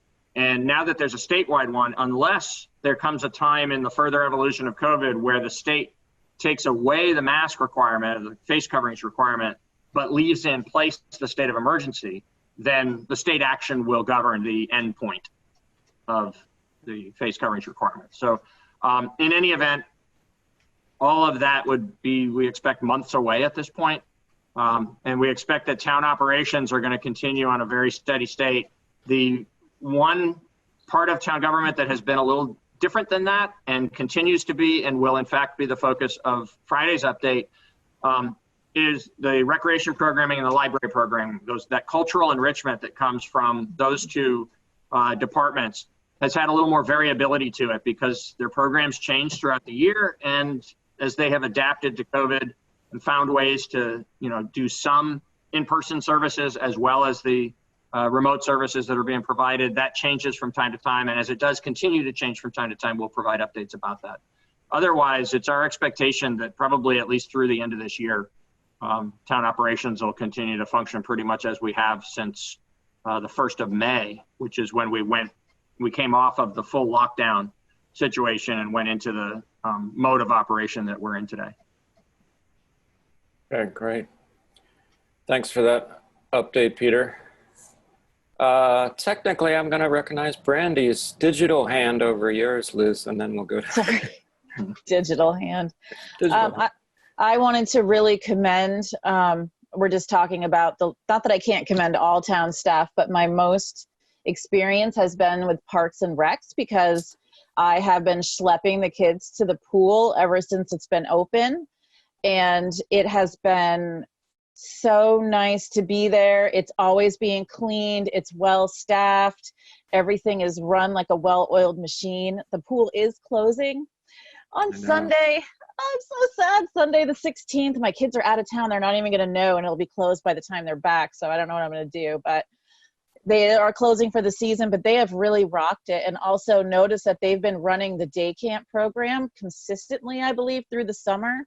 Yes. And while we've been hearing, on the news and on Facebook of these camp outbreaks, notice that we haven't had those, because they've just done an exemplary job of keeping social distancing and good hygiene and outdoor practices in place. And so thank you to our staff that has allowed our children space to breathe and also kept them super safe. Thank you for that. Yeah, I've heard good reports on the pool, and I wanted to take my son because he's never seen the dancing waters thing. Oh, and the duck slide they have in there now too. Next year, it's super fun. He'll have a blast next year. Maybe we can sneak a day in before they close up. Liz. I just wanted to put my 2 cents in to thank everybody for their overall cooperation in this whole time, and just reiterate that COVID is still out there, and people may come here and not fully understand quarantine or any other procedures. And so we as citizens of Brattleboro need to remain vigilant and do all the things that we're supposed to do. And all those resources are listed on the town website. And even though there's not updates, they are a great reference for us all. And we need to remain vigilant. Absolutely. May I add to that? Sure. Yeah, so thank you, Liz, for reminding everybody that steady state doesn't mean done by a long shot. It means actually the opposite. We're in for the long haul, but at least we're sort of understanding now how to protect ourselves and protect each other. And in that vein, I just want to make sure that it's clear to folks that if you do want to find out what's happening in town government, if for some reason there's something you want to double check or confirm or whatever, going to the most recent update is going to provide you accurate information. We are issuing updates when there is something new. It's just that there is so rarely something new these days. The updates are coming out, only every few weeks. But thanks for reminding folks that you can go there and you can look at the town's reports. The update of COVID status will still provide useful information. It just isn't changing very much. Great.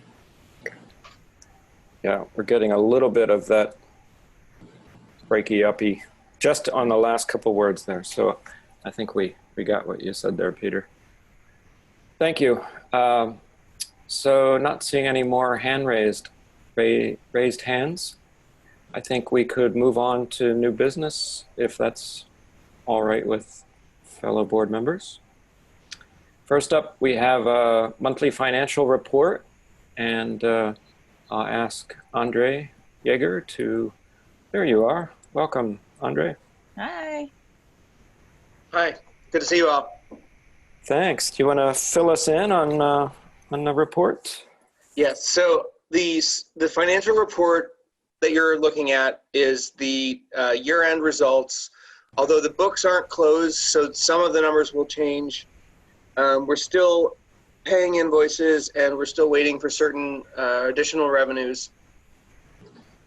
The numbers in this month report are close enough that you can get a sense for where we're going to wind up, and where we're going to wind up is good, despite COVID-19. The general fund is $173,000 better than budget, having used only $164,000 of the unassigned general fund, of which we were expecting to spend $337,000. These results are after making the discretionary transfer of $90,000 to the parking fund and $40,000 to the solid waste fund.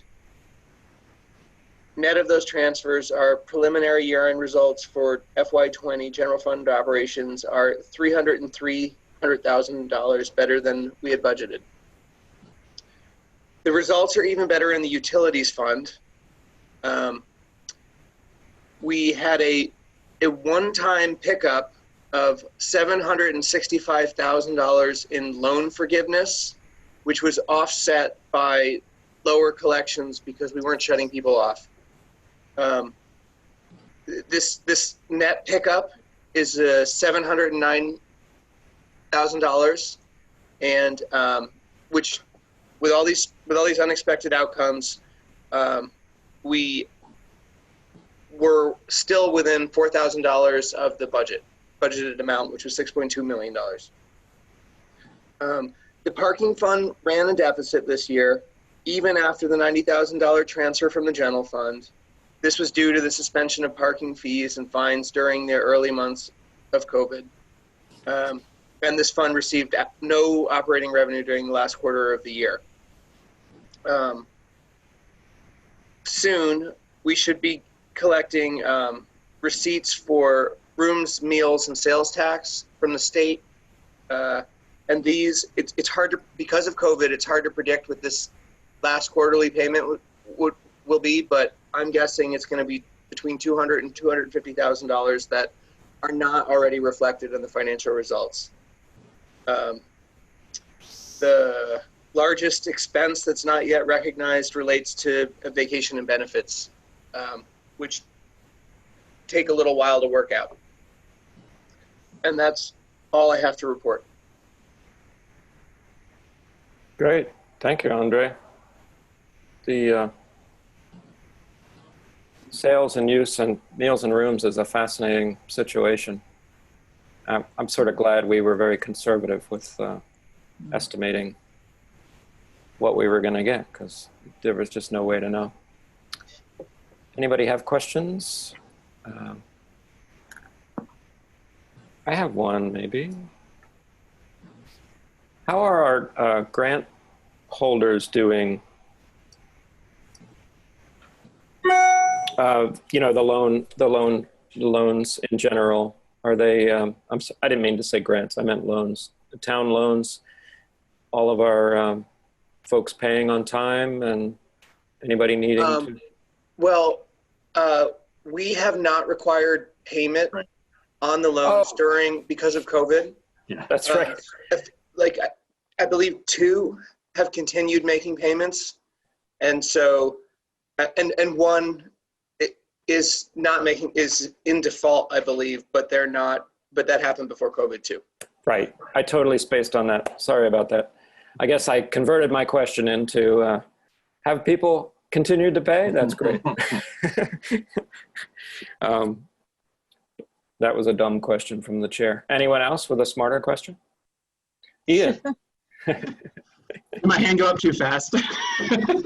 No, we all know you're smart. Don't worry about it. No, it's not a smart question. Actually, I'm just really curious what is this core action discharging all debts of cultural intrigue situation?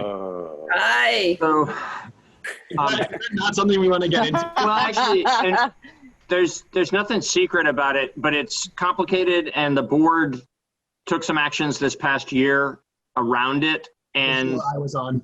yes, and so I just wanted to suggest to you that it might be better for everyone, you and particularly the board members who lived through it once and don't want to probably hear about it now, to just have a talk offline about what happened with that and why it has been fully recognized. Absolutely. And I think like if the public has been, if this was like something that was in the public the whole time, this is more of a Ian is a new select board member. And exactly. Yeah. Cool. Thanks for understanding that. It was done in a very public way back when it was done, but that was months ago now. Cool. Yeah. Thank you for that. Thanks for taking some of that embarrassment away there for me. Appreciate that. Yeah, also a dumb question. You're my dumb question wingman. It's perfect. There's no dumb questions, right? There's a phrase like that. There's just questions you don't ask, or I don't know. How's that go? But any other questions or comments for Andre? Yeah, can I try to redeem myself? Absolutely. Andre, in your opinion, good start. Why do you think we are insulated from COVID? Like why are we coming out in like really okay? Do you have a feeling on why that is? I don't know that you could depend on any of my answers, but I think that in certain instances, like with the parking fund, although there was a revenue fall off, there was also a certain amount of furloughing employees and not incurring operating expenses. They don't necessarily move in the same amounts, but they move in the same direction as the revenue. So that creates a small effect when you'd expect a big effect. I think that the timing of certain tax payments and collections may have coincided with when people had stimulus checks and bonus unemployment, and so perhaps the timing of their cash flows matched the timing of our payments. I will say that the one-time pickup in the utilities fund had a great effect, and it's hard to say where that came from or to predict it in the future. It's hard for me to say where that came from or to predict it in the future, but that definitely helped. Those are my thoughts on cool. That question. Good question and good answer. And I know Peter wants to add something as I see his. Got a couple of quick things. So first of all, on Andre's behalf, I want to say those were good answers, and we all want to be fair to Andre in these early months. He's ramping up very quickly and very well, but some of particularly the historical questions are not always fair questions to ask. So just we will team up on those as we always do. In addition, when we prepare the budget that we'll be preparing shortly and presenting to you 1st of November, there will be a much deeper dive that we'll take. I think, frankly, even though I'm not just ramping up on town finances, I wouldn't have had a lot more to say about that, quite in answer to that question than what Andre did. He was quite right about what we know and what we don't know and what we can expect or not so much. And there's so much that is variable these days because of COVID. So we will take a deeper dive as we prepare the proposed budget into helping for the review that you're going to do, looking at multi-year trends as we always do, and understanding the anomalies that we see. Why did certain of the revenues still perform decently well? Why did what was the impact of the actions that we took to try to control some of the expense side? So we'll go into all of that in more detail. And then finally, on the utility thing, I would say you were exactly right, Andre, when you said that you can't know when that sort of thing is going to happen. It just does, and we're grateful. That's actually a factor of how we borrow money. We've had this conversation before, and we will have it again. When we borrow from the revolving loan fund related to utility projects, these are very large amounts of money, but they're also very highly subsidized. And so there are times when circumstances that are not only beyond our control, but beyond our knowledge, cause something to happen in that fund where we just get these great announcements from the state that we were entitled to some sort of credit, or they're going to lop off the couple of years at the end of the debt, or other kinds of things that just happen in their management of these funds. And so this year was one of those times when we got reimbursed a portion of some funds that were a significant credit, a $700,000 credit to the fund.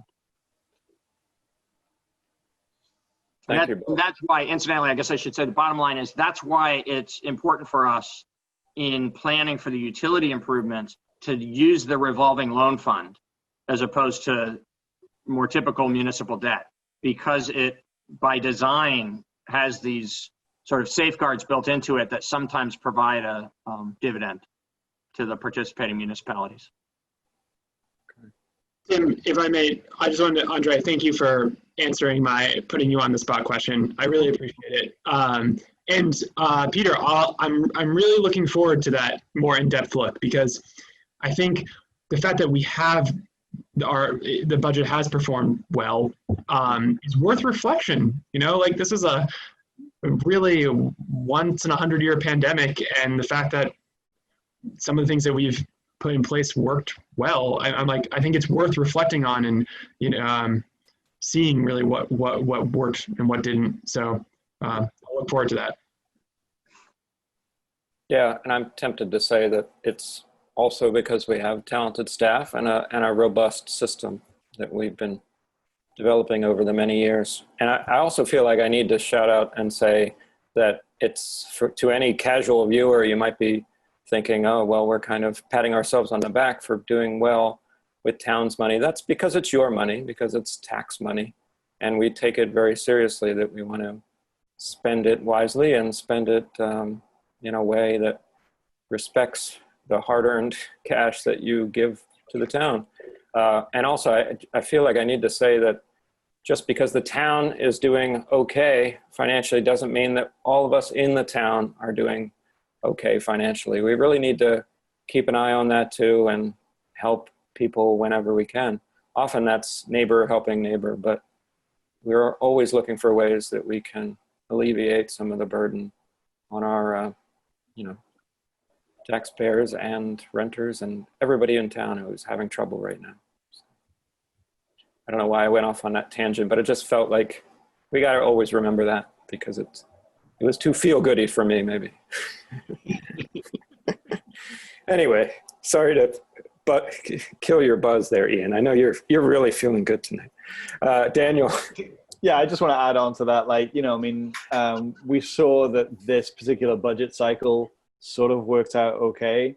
I don't think we know the full story just yet. And, this quarter will tell us a little bit more about it. What will people continue to be able to pay their property taxes on time and in full is a question that we don't know the answer to yet. So let's not get too carried away. Absolutely. I appreciate that check from both of you. Thank you. Okay, so thank you. I'm sure Andre's getting used to the different tangents we can go off on. He's just giving us a report, but we all knew you could handle these questions. That's why we threw them at you. Thank you again, Andre. That doesn't require any kind of board action there. We're going to move on to purchase of a needed radio alarm receiver box for Central Fire Station. And we might have an appearance by Mike Lucasi, hopefully. Be nice to see Mike. Hello, sir. Hello, good evening. So I'm here tonight to ask the board to approve the purchase of a radio box receiver in the amount of $32,488.70. We have $33,000 in the capital for FY21 for this expenditure. Very quickly, a little background on this. Back when Peter came to town, we started a new thing for the department heads, the CRTO. And the first year of that review of town operations, the fire department, as one of our goals, was to transition away from the hard wired old style mechanical alarm boxes that we have around town to this modern radio box receiver format. When the building project started, that was one of the items on our wish list. If you can remember back last year, town meeting approved the purchase of the first one out of surplus building project funds. And by code, we need to have a redundant system. So we've budgeted for the second one. It's important to note that our second receiver right now only receives the mechanical boxes, and that receiver is 23 years old. Certainly has given us the service that we've needed for what we paid for it. But again, it only receives the mechanical boxes, and we need the redundant system for the radio boxes. We've installed 9 radio boxes so far in the last year. We're working on 6 more. Good thing about these is some of them have gone into schools, and they'll be integrated with their lockdown. So they'll have a lockdown feature to send an alarm right to central dispatch if they go into lockdown. And presently, with the expansion at the hospital, they are putting in panic alarms and putting in a radio box also. So there's a lot more features that go with these, and they'll serve the town well. So we're asking for permission to buy that second receiver. Great, thank you for that summary, Mike. Questions?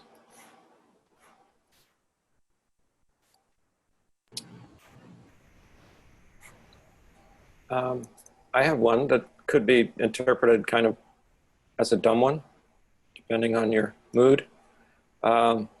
Is this a theme? Maybe. Let's see. Let's see. How does this? So tell us when the alarms, the audible alarms, when were they phased out? The horn on the fire station? Yeah, yeah. They were, boy, probably close to 20 years ago, Tim. 20 years ago, really? Yeah. I can't be that old. Oh, I guess that's just a guess, but I'm remembering the weekly. I'm remembering the weekly test for Vermont Yankee, probably, right? Oh, okay, those. Yeah, yes. Yeah. So that went on until about 3 years ago, maybe. Yes. 4. Yeah, the Yankee siren. Yeah. Gotcha. Yeah, I don't know. Maybe it's the late hour. I was just reaching back into time when there were different ways to communicate, but. Right. We used to have an audible alarm on air horns on the top of both fire stations that went off when we received an alarm, and that's what I thought you were talking about. No. That would have been made, it would have made my question slightly less dumb, perhaps. Well, anyone, no further questions for Mike? Chief? All right, then. It looks like we would need a motion for the purchase. Board members, anyone like to I know, make I a just motion? closed it. I have it right in front of me. You have it? Okay. Yeah. Okay. I move to authorize the purchase of a radio alarm box receiver from LW Bills in the amount of $32,488.70. Thanks, Daniel. Daniel has made a motion to to authorize the purchase of a radio alarm box receiver from LW Bills in the total amount of $32,488.70. All those in favor, please say aye. Aye. Aye. 5-0. Thanks, Chief. Thank you. Have a good night, everyone. You too. You too. Okay, so we move on to item C of new business, which is a discussion of winter sand, discussion that no one wants to have here. Who in the heck is going to tell us about winter sand? Would it be Steve Barrett? I'm back. Steve, I'd rather talk about hot patch and cold patch. Yeah, so here we are, it's like 90 degrees with 84% humidity, and we're going to talk about winter sand when it's 20 degrees or colder and ice. Does this mean I have to call for wood tomorrow? This is usually when I have to call for wood. We're preparing. So we put out bids for winter sand, which we traditionally do each year. We received 2 bids. One was from Northeast Paving of Northfield, Mass. And we get unit pricing on this to have it delivered to Public Works, or we leave the option open that we can go pick up the sand. So with Northeast, to have the sand delivered, it was $16.82 per cubic yard, or $10.51 if we go pick up the sand. Saluzny Excavating out of Vernon, Vermont, they also bid on this, and they were the low bid of $14.40 delivered, or $10 per yard if you pick it up. So we would propose that you select the low bid from Zaluzny from Vernon, Vermont for the sand bids. Okay. It's pretty cut and dry. Daniel? I have a question. I'm looking at the motion. When I read this, I was like, this is very straightforward. And I see that in the motion, it's like, we'll either pick it up or we'll get it delivered. How will you make that decision? Well, Zaluzny's a low bid, and the transportation, the distance is rather short. So we may do a combination. That's why we're looking for both options. But if there's times when we can go pick it up with our trucks, then we can save that amount of money in the trucking. So that's why we want both options. If the pricing, if the sand was quite a ways away, then it would be cut and dry. We would probably have to just pay for that transportation too. But because of the proximity of the pit versus the Public Works, it may be economically feasible for us to pick it up and save the town some money. So that's why the 2 options. Great. Thanks. Good question and good answer. Well, Ian? Where are we storing it? We store the sand. It's on Fairground Road. It's behind the old ball field, you know, the Stolte Field, or now it's Tenney Field. So it's actually over the bank right next to the student parking lot. There's an area that we have stored it for many, many years. And it just like is out, like you sort of, it's outside kind of, or covered. It's outside. There's a difference in elevation. There's actually an old pit there. So the sand is transported. It is dumped on the top of the sandbank and then pushed over. And then we have a screen at the bottom so that we, you know, dig that out and screen it during the winter for our use. And we'll store there'll probably be a couple thousand yards there that will be stored. Thank you. Plus, they have a little pile across the street that those of us in the know, no, actually everyone is welcome. Every Brattleboro resident can go get a little sand, throw it in the back of the truck, and comes in quite handy. The residents do use that. Really? I never knew that. Yeah. It's I used use very it. heavy.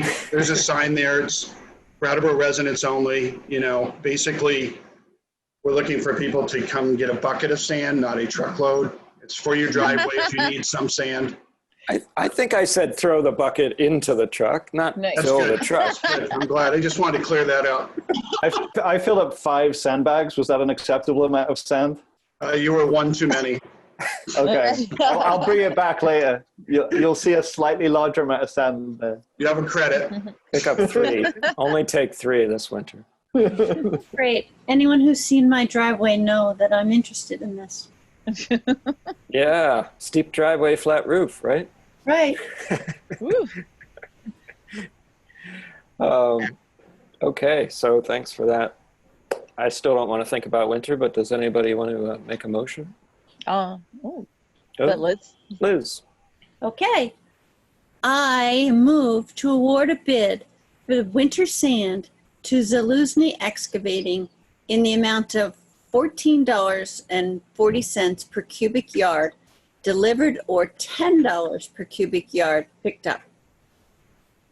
Thanks, Liz. Liz has made a motion to award a bid for winter sand to Zaluzny Excavating in the amount of $14.40 per cubic yard delivered or $10 per cubic yard picked up.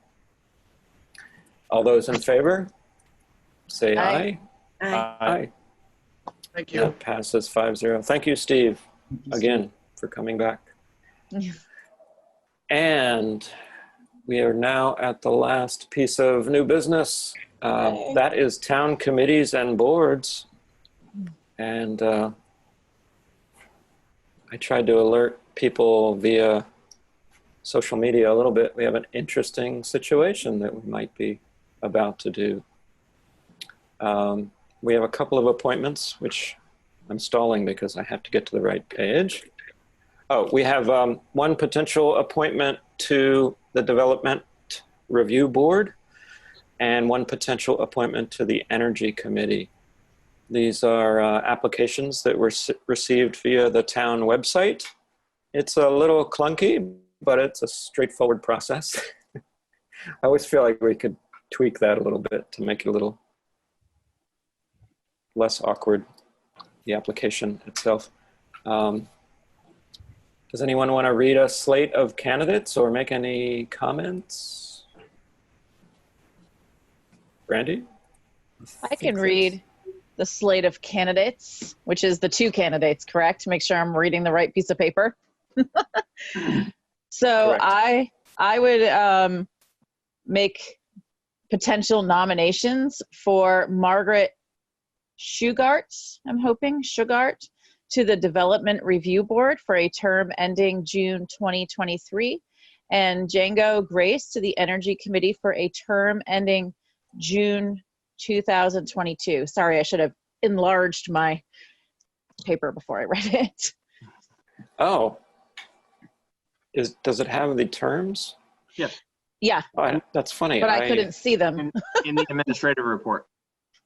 Oh, in that part. Sorry, I Yeah. was looking at the backup materials. Perfect. Comments, questions? Thanks for those nominations, Brandy. Liz, I think, had the hand up first. I just wanted to commend Django Grace for his willingness to serve at his young age. Mhm. Here. Absolutely. Yeah. Django is, I believe, 14, possibly 15. I'm not sure, but he's a young man. Ian? Daniel? No. Liz said what I wanted to say, so I heard it.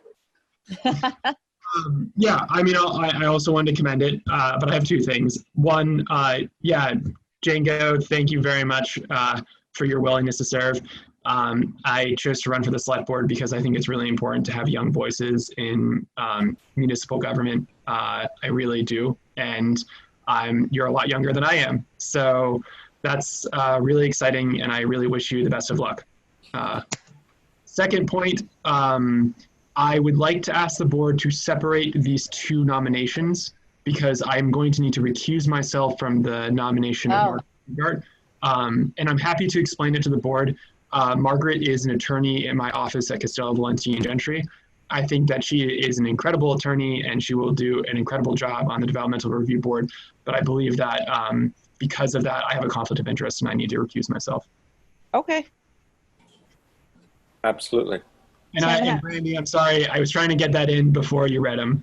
There's no sorry. It's totally fine. How should we work that? I think procedurally, it would be fine for you simply to take two separate votes, if that's okay with the chair. Yeah. Yeah, I don't think you need to redo the motions. Okay. Yeah. Yeah, I'll just echo people's comments. I'm really happy to see a young person joining, wanting to join the Energy Committee. When we do a lot of talking about youth participation, this is exactly what we're talking about. And hopefully the committee will benefit from his energy and intelligence and vice versa. Maybe Django will learn more about how to move forward in town government. Who knows? Run for the select board. Oh, he knows plenty. True. I've seen Django talk. He's spoken before the select board. Mm-hmm. Yes. Good brain on that one. So let's just maybe, I don't know. All those in favor, first of all, thank you also to Margaret. And just wanted to point out there are still one more seats available on both the Development Review Board and the Energy Committee. So anyone watching can also apply to be appointed. So all those in favor of appointing Margaret Shugart to the Development Review Board for a term ending June 2023, raise your hand. Aye. Aye. Aye. And that's 4-0 with Ian abstaining. Same. Yeah. Sorry, I should have called that out. But and then all those in favor of Django Grace being appointed to the Energy Committee for a term ending June 2022. All those in favor say aye. Aye. And that passes 5-0. Congratulations, Django. Good job. Yeah. All right. I think we've come to the end unless anyone has any last. Oh, Liz. I'd be happy to make a motion to adjourn, but before I do, I just wanted to mention that tonight is the peak night for the meteor shower, and if it's clear, we should all step outside. Oh gosh, is it clear? I don't even know. I don't know. I don't know. Thank you for that. We have to go up. Absolutely. You mean go outside? Outside of Zoom? It can't be done. Can I take my tie off for that? No. And by the way, I move to adjourn. Thanks, Liz. All those in favor of adjourning this meeting? Aye. Aye. And that's 5-0. Thanks, everybody. As always, to our ASL interpreters, BCTV, Patrick in the background, everybody involved.